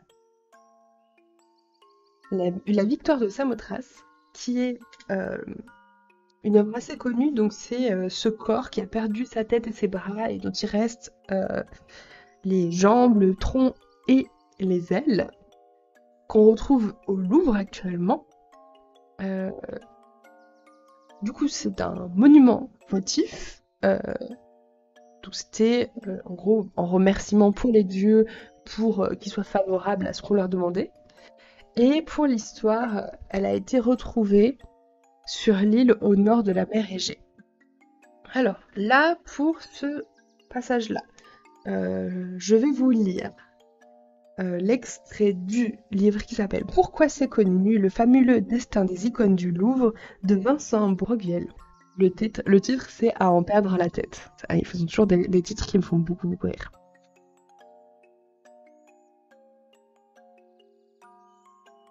On continue de venir l'admirer en gravissant quelques marches comme on le faisait durant l'Antiquité, quand elle était installée à flanc de montagne sur l'île de Samothrace. Ce chef-d'œuvre de l'époque hellénistique, reconstitué à partir de plus d'une centaine de fragments, forme une silhouette à la fois familière et époustouflante. Un miracle d'équilibre et de tension. L'élan vital de la sculpture. La victoire de Samothrace représente, comme l'indique son nom, une victoire ailée, ou, comme à l'époque ils l'appelaient, Nike, Nike, mais qu'ils ont prononcé Nike, je pense, qui a inspiré le nom des fameuses chaussures de la marque de chaussures de ce même nom, qui atterrit délicatement sur la proue d'un navire. La statue monumentale a sans doute été réalisée pour honorer les grands dieux et célébrer une bataille navale entre les Macédoniens et les Rhodiens, qui auraient remporté la victoire. Mais nous n'avons ni la dédicace ni le nom du sculpteur pour le confirmer. Le marbre blanc figure encore victorieux, dégageant une incroyable impression d'élan et de vitalité. La tunique de piel semble battre sous l'effet du vent. Elle laisse apparaître un ventre et une poitrine tant la sculpture est fine. Oui, c'est ça, en fait, il est censé y avoir des drapés. En même temps, on peut pas... Attendez, je peux vous le mettre. Je pense que je peux vous faire un zoom là-dessus. Voilà. Là, On peut voir le nombril tellement le drapé, on voit les traits du drapé. Et pour le livre, comme ça j'en profite pour vous le montrer, c'est pourquoi c'est connu. Si vous voulez faire un screen, c'est celui-ci que je vous lis actuellement. Cette belle messagère de Zeus fut découverte en 1863 par Charles Champollion, vice-consul de France et archéologue amateur sur une île du nord-est de la mer Égée. L'antique sanctuaire dédié au grand dieu est établi près de la côte, dans le ravin d'un torrent au pied de la montagne. Les ouvriers y mettent à jour quelques morceaux d'une grande statue féminine, de nombreux fragments de draperie et de plumes, mais pas de tête ni de bras. Jean Poiseau fait emballer et transporter le trésor de marbre brun vers la France. Après 1 an de voyage et 2 années de remise en état, le bloc principal est exposé pour la première fois en 1866 dans la gare Le Ride et Cariatides. Les archéologues pensaient que les blocs de marbre gris qui entouraient la victoire sur le site formaient un tombeau. En 1875, une mission archéologique autrichienne, en dessinant les morceaux de pierre restés sur place, fait le rapprochement avec des médailles antiques et avance l'hypothèse selon laquelle le bloc gris est une proue de bateau qui devrait soutenir la sculpture féminine. On comprend alors que le monument se compose de 3 étages, de 3 éléments, le socle rectangulaire, une base figurant l'avant du navire et la figure ailée. L'aile gauche est reconstituée à partir de fragments de l'origine, tandis que l'aile droite est refaite en plâtre. La restauration s'achèvera en 1884 pour produire un effet spectaculaire. On place la statue dans un axe d'un escalier monumental, monument construit. Cela marque la consécration publique du chef-d'œuvre hellénistique. J'espère qui me dit, je sors de mon leurre pour dire que j'adore cette statue. J'en ai eu le souffle coupé la première fois que je l'ai vue en vrai. Elle est magnifique. Hein. C'est aussi pour ça que j'ai voulu la mettre. Ici. Du coup, sur les images que je vous ai présentées, il y a à gauche la représentation en 3D de la proue du bateau. Et après, une des hypothèses qu'ils font, c'est qu'elle aurait peut-être un corps pour annoncer l'arrivée du bateau. C'est des suppositions par rapport à comment les épaules sont placées, ce genre de choses. Ça, c'est intéressant. Je vous remets vite fait là. Vous puissiez voir un peu plus en grand pour les gens particulièrement qui sont sur téléphone. Là, on voit les ailes, on voit les drapés du corps. C'est assez dingue. Hein. Là, le socle. Vraiment avec le vent qui fouette le drapé.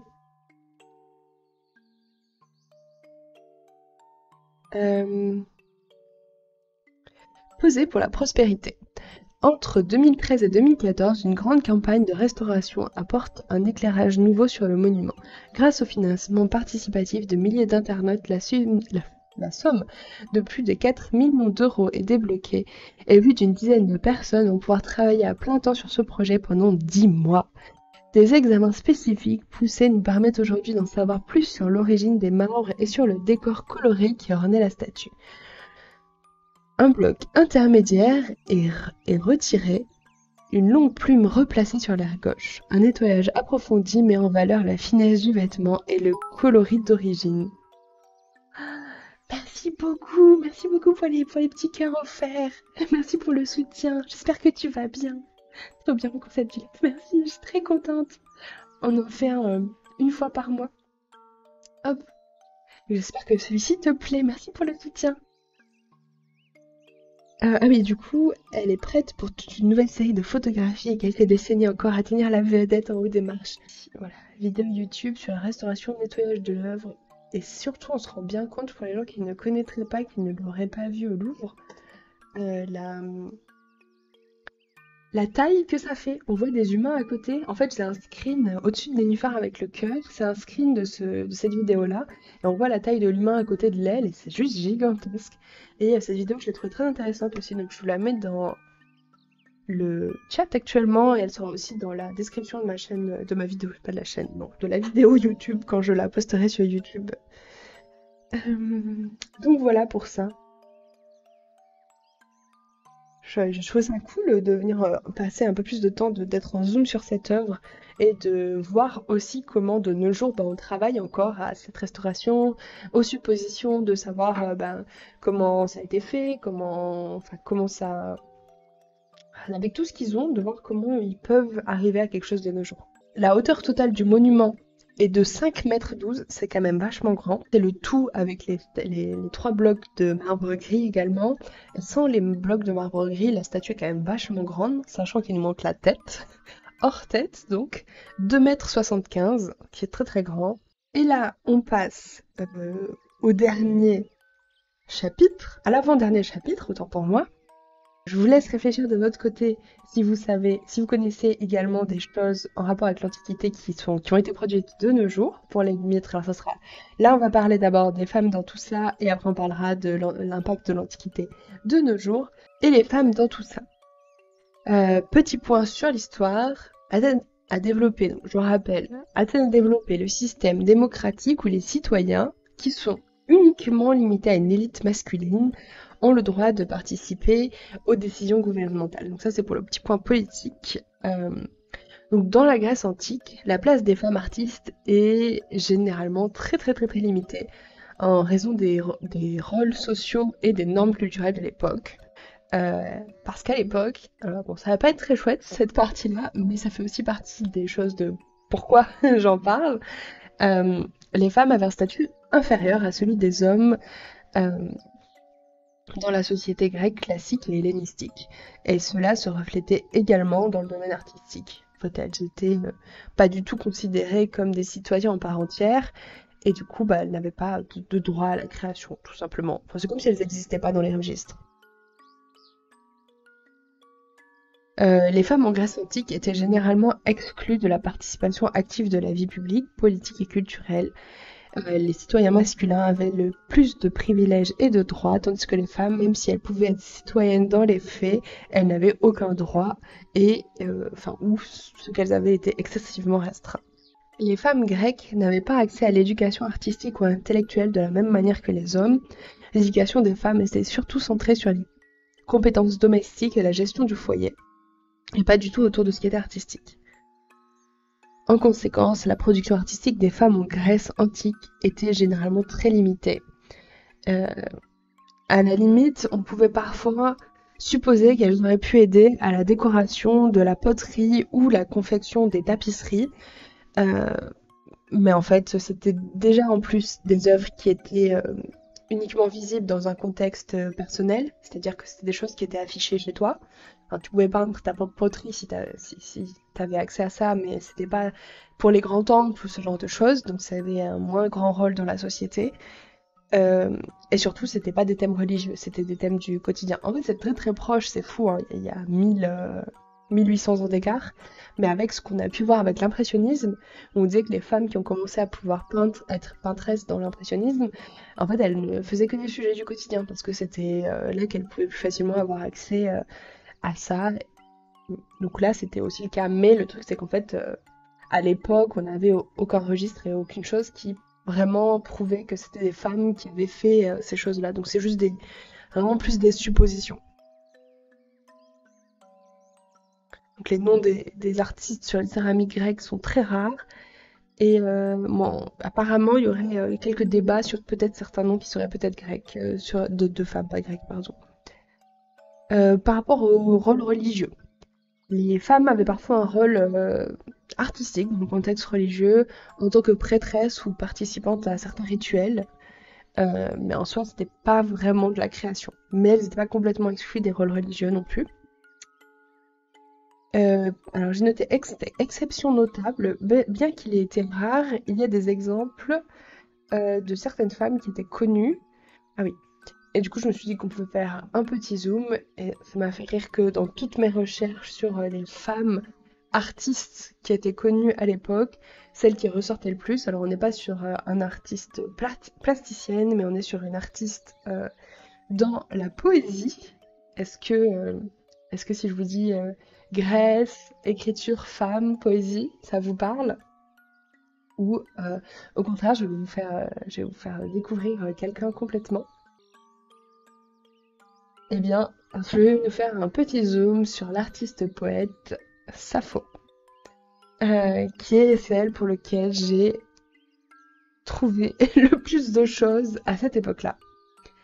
Tago qui nous dit peut-il y avoir énormément de biais par rapport à l'époque qu'on peut voir, chercheur inclus sur l'époque, voire en général, sur la minimisation du rôle des femmes. Ah, peut-être. Je sais pas, hein. Tu es en train de dire que peut-être qu'avec nos biais de nos jours, on minimise le rôle des femmes? Je pense que quand même, vu qu'elles étaient même à peine considérées comme des citoyens, ça me paraît un petit peu compliqué. Ah oui, j'ai écrit que dans le seul article que j'ai trouvé qui parlait, il citait 5 femmes artistes dans l'Antiquité, mentionnées par Pline l'Ancien, du coup, à peu près en 77 avant Jésus-Christ, qui disait Timaréthée, Aristaréthée, Laïa, Olympia et potentiellement Calypso. Donc voilà, ça ce seraient les seuls noms féminins qui seraient arrivés jusqu'à nos jours. Voilà. Bah, c'est dur à dire. Oui, c'est vrai que c'est dur à dire, mais bon, moi, j'ai envie de penser que c'était quand même pas la joie à l'époque. Du coup, Sappho serait née vers 630 avant Jésus-Christ à Mytilène sur l'île de Lesbos et sa famille appartenant à l'aristocratie. Sappho entretient un groupe de jeunes filles qui chantent et dansent, notamment au cours de cérémonies officielles. La poétesse enseigne aux jeunes filles le théâtre, la danse, le chant, la poésie d'égal à égal. Elle y cultive également un certain esprit d'indépendance vis-à-vis des lois et des coutumes très restrictives de la cité. Ça doit être une des seules représentations de femmes, de portraits purs et durs de femmes que j'ai trouvé de l'Antiquité, hors les déesses bien évidemment, de femmes plutôt dit avec un nom de quelqu'un qui habitait là à l'époque. Oui, c'est l'un des seuls, ouais, c'est ça, hein, clairement. Du coup, il y a la sculpture à droite. À gauche, c'est un portrait qui a été retrouvé à Pompéi. Et en bas à droite, c'est un des rares extraits de ce texte qui a été retrouvé, pas complètement intact, mais en partiellement. Et après, il y a des représentations d'elle qui ont été faites de manière plus récente, genre 1800, je notais quoi? 1881 sur l'illustration qui est au-dessus de Nénuphar, que je trouvais très jolie. J'ai hésité beaucoup pendant cette émission de savoir si je vous mettais des œuvres contemporaines enfin, c'est ça, contemporaines, plus récentes que ceux à l'époque qu'on étudie actuellement. Mais en fait, là, ça illustre, on n'est tellement rien sur aucune des femmes et le peu qu'on trouvait sur Sappho, ça a été, pardon, je mon ventre qui crie famille, ça a été fait beaucoup plus récent. Donc voilà. J'aime bien la vidéo sur les femmes préhistoriques, je crois, de C'est une autre histoire. C'est évidemment pas sur la même époque, mais qui parle beaucoup du problème de biais modernes sur l'époque. Ça pourrait s'expliquer aussi, même si là, on a un peu plus d'informations. C'est vrai que clairement, elle sera citée et j'en parlerai quand je nous parlerai de. Si un jour on tire la préhistoire, c'est dans la roue du hasard. Et du coup, j'ai marqué que Sappho était à l'origine de nombreux textes, odes, épigrammes, j'ai oublié de chercher ce que c'était, élégies, bon, des textes, euh, et a inventé la strophe dite saphique, utilisée dans les tragédies. Mais il ne nous reste plus que 650 vers de son œuvre, qui a été détruite par l'évêque de Byzance. Ça m'étonne pas qu'il ait été détruit par un évêque en 1073. Donc en soi, on n'a pas vraiment beaucoup d'informations sur Sappho. Les sources qui sont parvenues sont assez tardives. Parfois, c'était des œuvres comiques et qui se moquaient d'elle, voilà, comme étant une femme un peu, comme souvent on déprécie les femmes en disant voilà, c'est une folle qui vivait sur son île, ce genre de choses. Et comme la plupart de ces travaux ont été perdus, c'est difficile de dire. Dans ceux qu'on a trouvés, en tout cas, Sappho ne cache pas dans sa poésie son amour et son désir qu'elle a pour les autres filles. Et de la part d'une femme, cette liberté de ton est exceptionnelle et ses successeurs vont largement la critiquer et essayer de diminuer qui elle est. Donc, elle est connue majoritairement pour sa poésie amoureuse, lyrique. Elle a également écrit des vers politiques, ça peu de gens le savent. Comme les poétesses de l'époque, elle est également musicienne et joue de la lyre. Elle a consacré une grande partie de son œuvre à la déesse Aphrodite. Euh, voilà. C'est à peu près tout ce que j'ai globalement pu trouver d'elle. Des bisous à Motong, merci à toi. Merci pour ta présence, des petites paillettes. On arrive à la dernière page sur l'implication de l'Antiquité de nos jours. Alors, est-ce qu'il y en a qui ont pu réfléchir à... Est-ce que vous avez vu dans des productions récentes, on va parler en tout cas des 100 dernières années, des choses qui étaient inspirées de la Grèce antique? Est-ce que vous avez pu trouver ça? Musique, jeux vidéo, livres? J'ai vu d'Ézéchiel qui avait parlé de... qui avait cité un livre que j'ai déjà oublié. C'est quoi? Il y avait Achille dans le titre. Je sais qu'il y a eu pas mal de productions de livres en ce moment. L'opéra de ma ville a une façade de temple grec qui a été faite récemment. Où c'est genre vraiment un vrai temple grec, donc je pense que c'est trop fragile pour que ce soit vraiment utilisé. Je sais pas trop. Je me rends pas compte.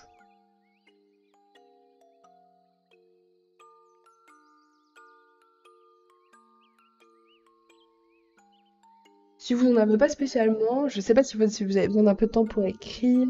Ça doit être relativement récent. Ah, c'est cool ça. C'est trop bien. Bah, peut-être que si à un moment tu vas.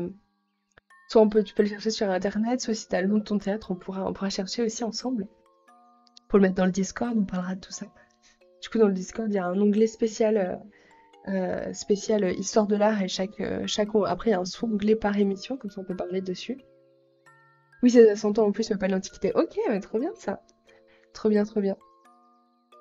Eh bien, je passe à la dernière page. Je vais vous donner des trucs, vous allez dire, mais oui, c'est évident, pourquoi on n'y a pas pensé avant? Ça va me faire beaucoup rire. Et si vous en avez des en plus, c'est le moment de les mettre dans le chat.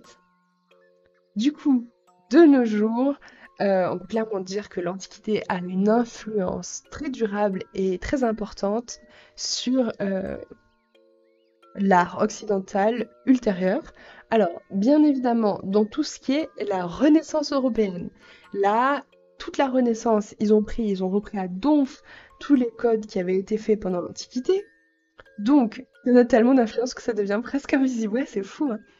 Du coup, je nous garde le chapitre sur la Renaissance quand on la tirera. Est-ce que j'ai la Renaissance dans ma petite roue?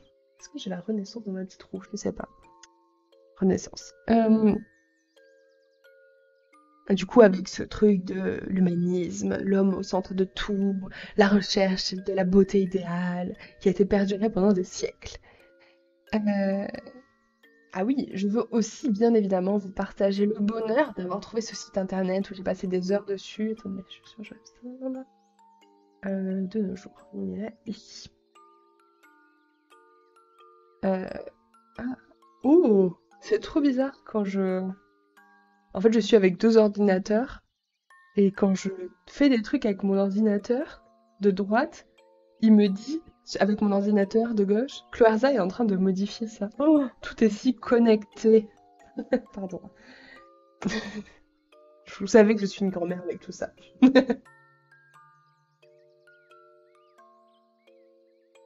Du coup, dites-moi si le lien fonctionne. Et alors vraiment, ce site, c'était pépite pour moi. En gros, c'est l'antiquipop. Déjà le titre, pépite. Super jeu de mots avec antiquité, pop culture, l'antiquipop qui sort de... Ah, j'adore. Comment l'antiquité est présente dans la culture contemporaine. Et là, il y a 1000 chapitres, 1000 sous-chapitres. Vraiment, je passais une après-midi dessus à tout regarder tellement je kiffais. Pour de comment l'Antiquité est présente dans les créations culturelles de nos jours. Là, ça, c'est génial. Quelqu'un qui avait déjà fait tout le job à ma place, mais je trouve ça fantastique.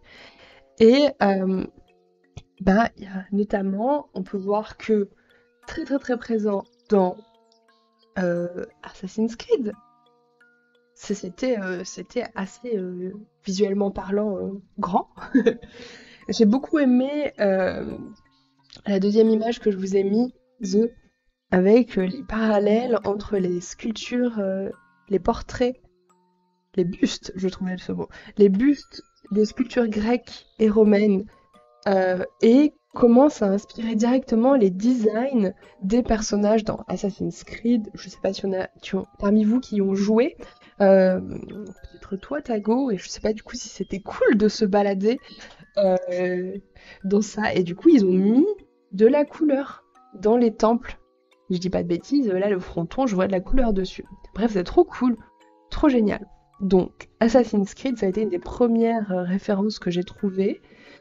Euh, j'ai direct pensé au dessin animé. Hercule de Disney, là on peut pas faire plus à fond dedans. Et Saint Seiya aussi qui se passe dans ce genre de choses. Je trouvais ça très, très cool de voir à quel point ça avait inspiré cette époque-là. Ensuite, dans le film Call Me By Your Name, il trouve une statue en bronze du coup directement. Et en plus, genre c'était tout. Il y a tout un chapitre aussi dans le lien que je vous ai passé, qui est vraiment très cool, qui explique pourquoi cette sculpture a été choisie pour apparaître dans le film, qui représente l'amour et les jeunes hommes, ce genre de trucs. Je trouve ça très très chouette. Dans celle qui m'a vraiment marqué, bien évidemment, la pub Ferrero Rocher, c'est un des trucs auxquels j'ai direct pensé qui m'a fait beaucoup rire. Je sais pas pourquoi cette pub Ferrero Rocher m'a grave marqué avec qui se passe dans l'Olympe en fait, avec ses dieux et ses divinités, genre avec les chocolats et tout qui me fait beaucoup rire. Donc voilà, j'ai noté pub Ferrero Rocher et j'ai appris donc que dans un clip de Beyoncé en 2018, elle l'avait tourné donc au Louvre et on voit la fameuse statue dont je vous ai parlé, dont je vous ai fait plus en détail un peu plus haut. Donc voilà, ceci est on arrive à la fin de l'émission. Si vous avez d'autres choses à dire, n'hésitez pas, c'est le moment. Si vous avez des nouvelles, enfin des choses qui arrivent après, n'hésitez pas à les partager dans le Discord, que ce soit pour la... si vous le trouvez pas, parce qu'il y a certaines personnes qui ne le voient pas, je ne sais toujours pas pourquoi, soit directement dans l'onglet Antiquité de l'histoire de l'art, soit sinon dans Discussion du stream, c'est parfait aussi. Le premier onglet, moi tout me va. Eh bien, je propose qu'on tourne la roue. Alors, je pense que vous allez beaucoup rigoler. Alors, notre magnifique roue qui a été faite avec beaucoup d'amour. Super chouette cette émission. Oh, merci beaucoup Claire, c'est adorable. J'en profite comme ça. Je mets le petit d'araignée. Le petit dernier. C'est déjà la fin. Un grand merci pour votre présence, participation, intérêt et soutien. J'espère que vous sortirez de cette émission avec la satisfaction d'avoir découvert ou redécouvert la Grèce antique, que vous avez passé un agréable moment rempli d'art et de paillettes. Si vous souhaitez soutenir le travail fourni pour l'émission ainsi que son existence, vous pouvez faire un don sur Ko-fi et avoir des super cadeaux si vous prenez le don à 15 €. Et ainsi que de partager avec vous, partager autour de vous, ça a beaucoup d'influence aussi, parce qu'il y a encore plus de personnes qui viennent découvrir l'émission, et ça me ferait trop plaisir. Nénuphar et moi, on vous envoie plein d'amour. Mais avant de quitter ce diaporama, hop, je me permets de remettre le lien du Ko-fi, non, c'est pas ça, les bons boutons.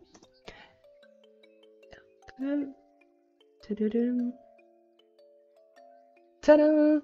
Alors là, vous voyez notre belle roue avec toutes ses couleurs.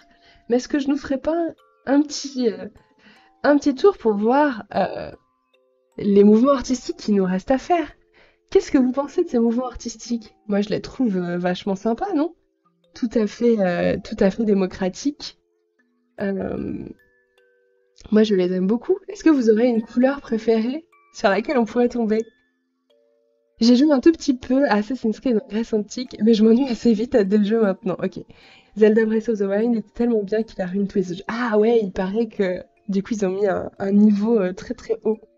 Il y a Miss Perkele qui a spoté la supercherie. Pour les gens qui m'écoutent en podcast, il y a actuellement écrit tourne encore, émission spéciale, tourne encore, émission spéciale, tourne encore et émission spéciale. J'ai pas du tout cheaté la roue.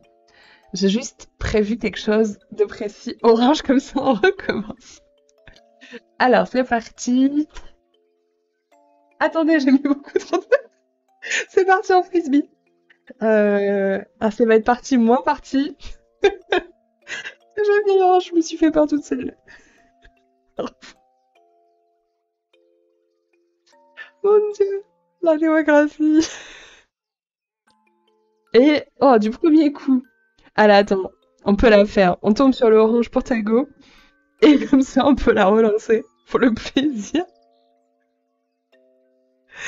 de émission spéciale. Oui! Et du coup, le samedi, le hasard de l'art. Écoutez, moi, je trouve que mon émission porte très bien son nom. C'est dingue le hasard. Et du coup, donc là, cette émission-là, c'est une émission qui aura lieu le 28 octobre, le samedi 28 octobre, comme maintenant. Et le thème, ça sera les sorcières dans l'art.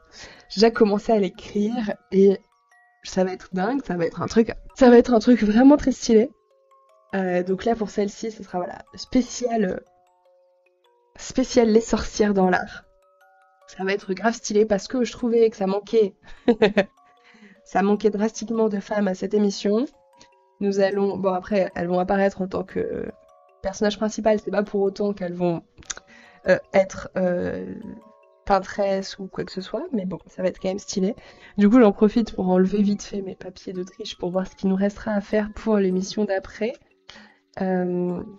Du coup, il faut que j'enlève l'impressionnisme et que je nous remette autre chose. Mais on peut encore tirer le baroque, l'art médiéval, l'antiquité, du coup, je nous la laisse. La préhistoire, effectivement, on avait parlé de la préhistoire dans tout ça. L'art contemporain, oh là là, qu'est-ce que j'ai pas hâte de tomber sur l'art contemporain, il y aura tellement de choses à dire. Et l'art moderne, c'est la même chose, comme ça m'apprendra enfin à les différencier. Pas le baroque, j'ai pensé pareil en ouvrant le baroque. Et il faut qu'ils mettent autre chose à la place de l'impressionnisme, je verrai ce que je mets. Je sais que vous m'avez beaucoup demandé des mouvements artistiques plus précis. J'aimerais bien vous parler de la sécession viennoise, par exemple. Ça, c'est stylé comme courant artistique comme courant artistique avec Klimt, il y en a beaucoup. Le pythonisme, non! Trop mignon. Mais oui, du coup, voilà, donc j'aimerais bien vous parler peut-être un courant artistique très précis plutôt qu'une époque. Et en même temps, je me dis si je ferais peut-être un tour encore ici, parce qu'en gros, l'idée, c'est quand même au début de vous proposer les grandes périodes artistiques. Et si je commence à rentrer dans les tout petits détails, d'un côté c'est chouette, et d'un autre côté ça perd un peu le concept. Alors je me dis peut-être après, peut-être que celle-ci elle sera comme ça pour pour ne pas fuir à l'infini mes grandes périodes. Il y a beaucoup de blanc, vous voyez peut-être pas très bien, je vous montre comme ça.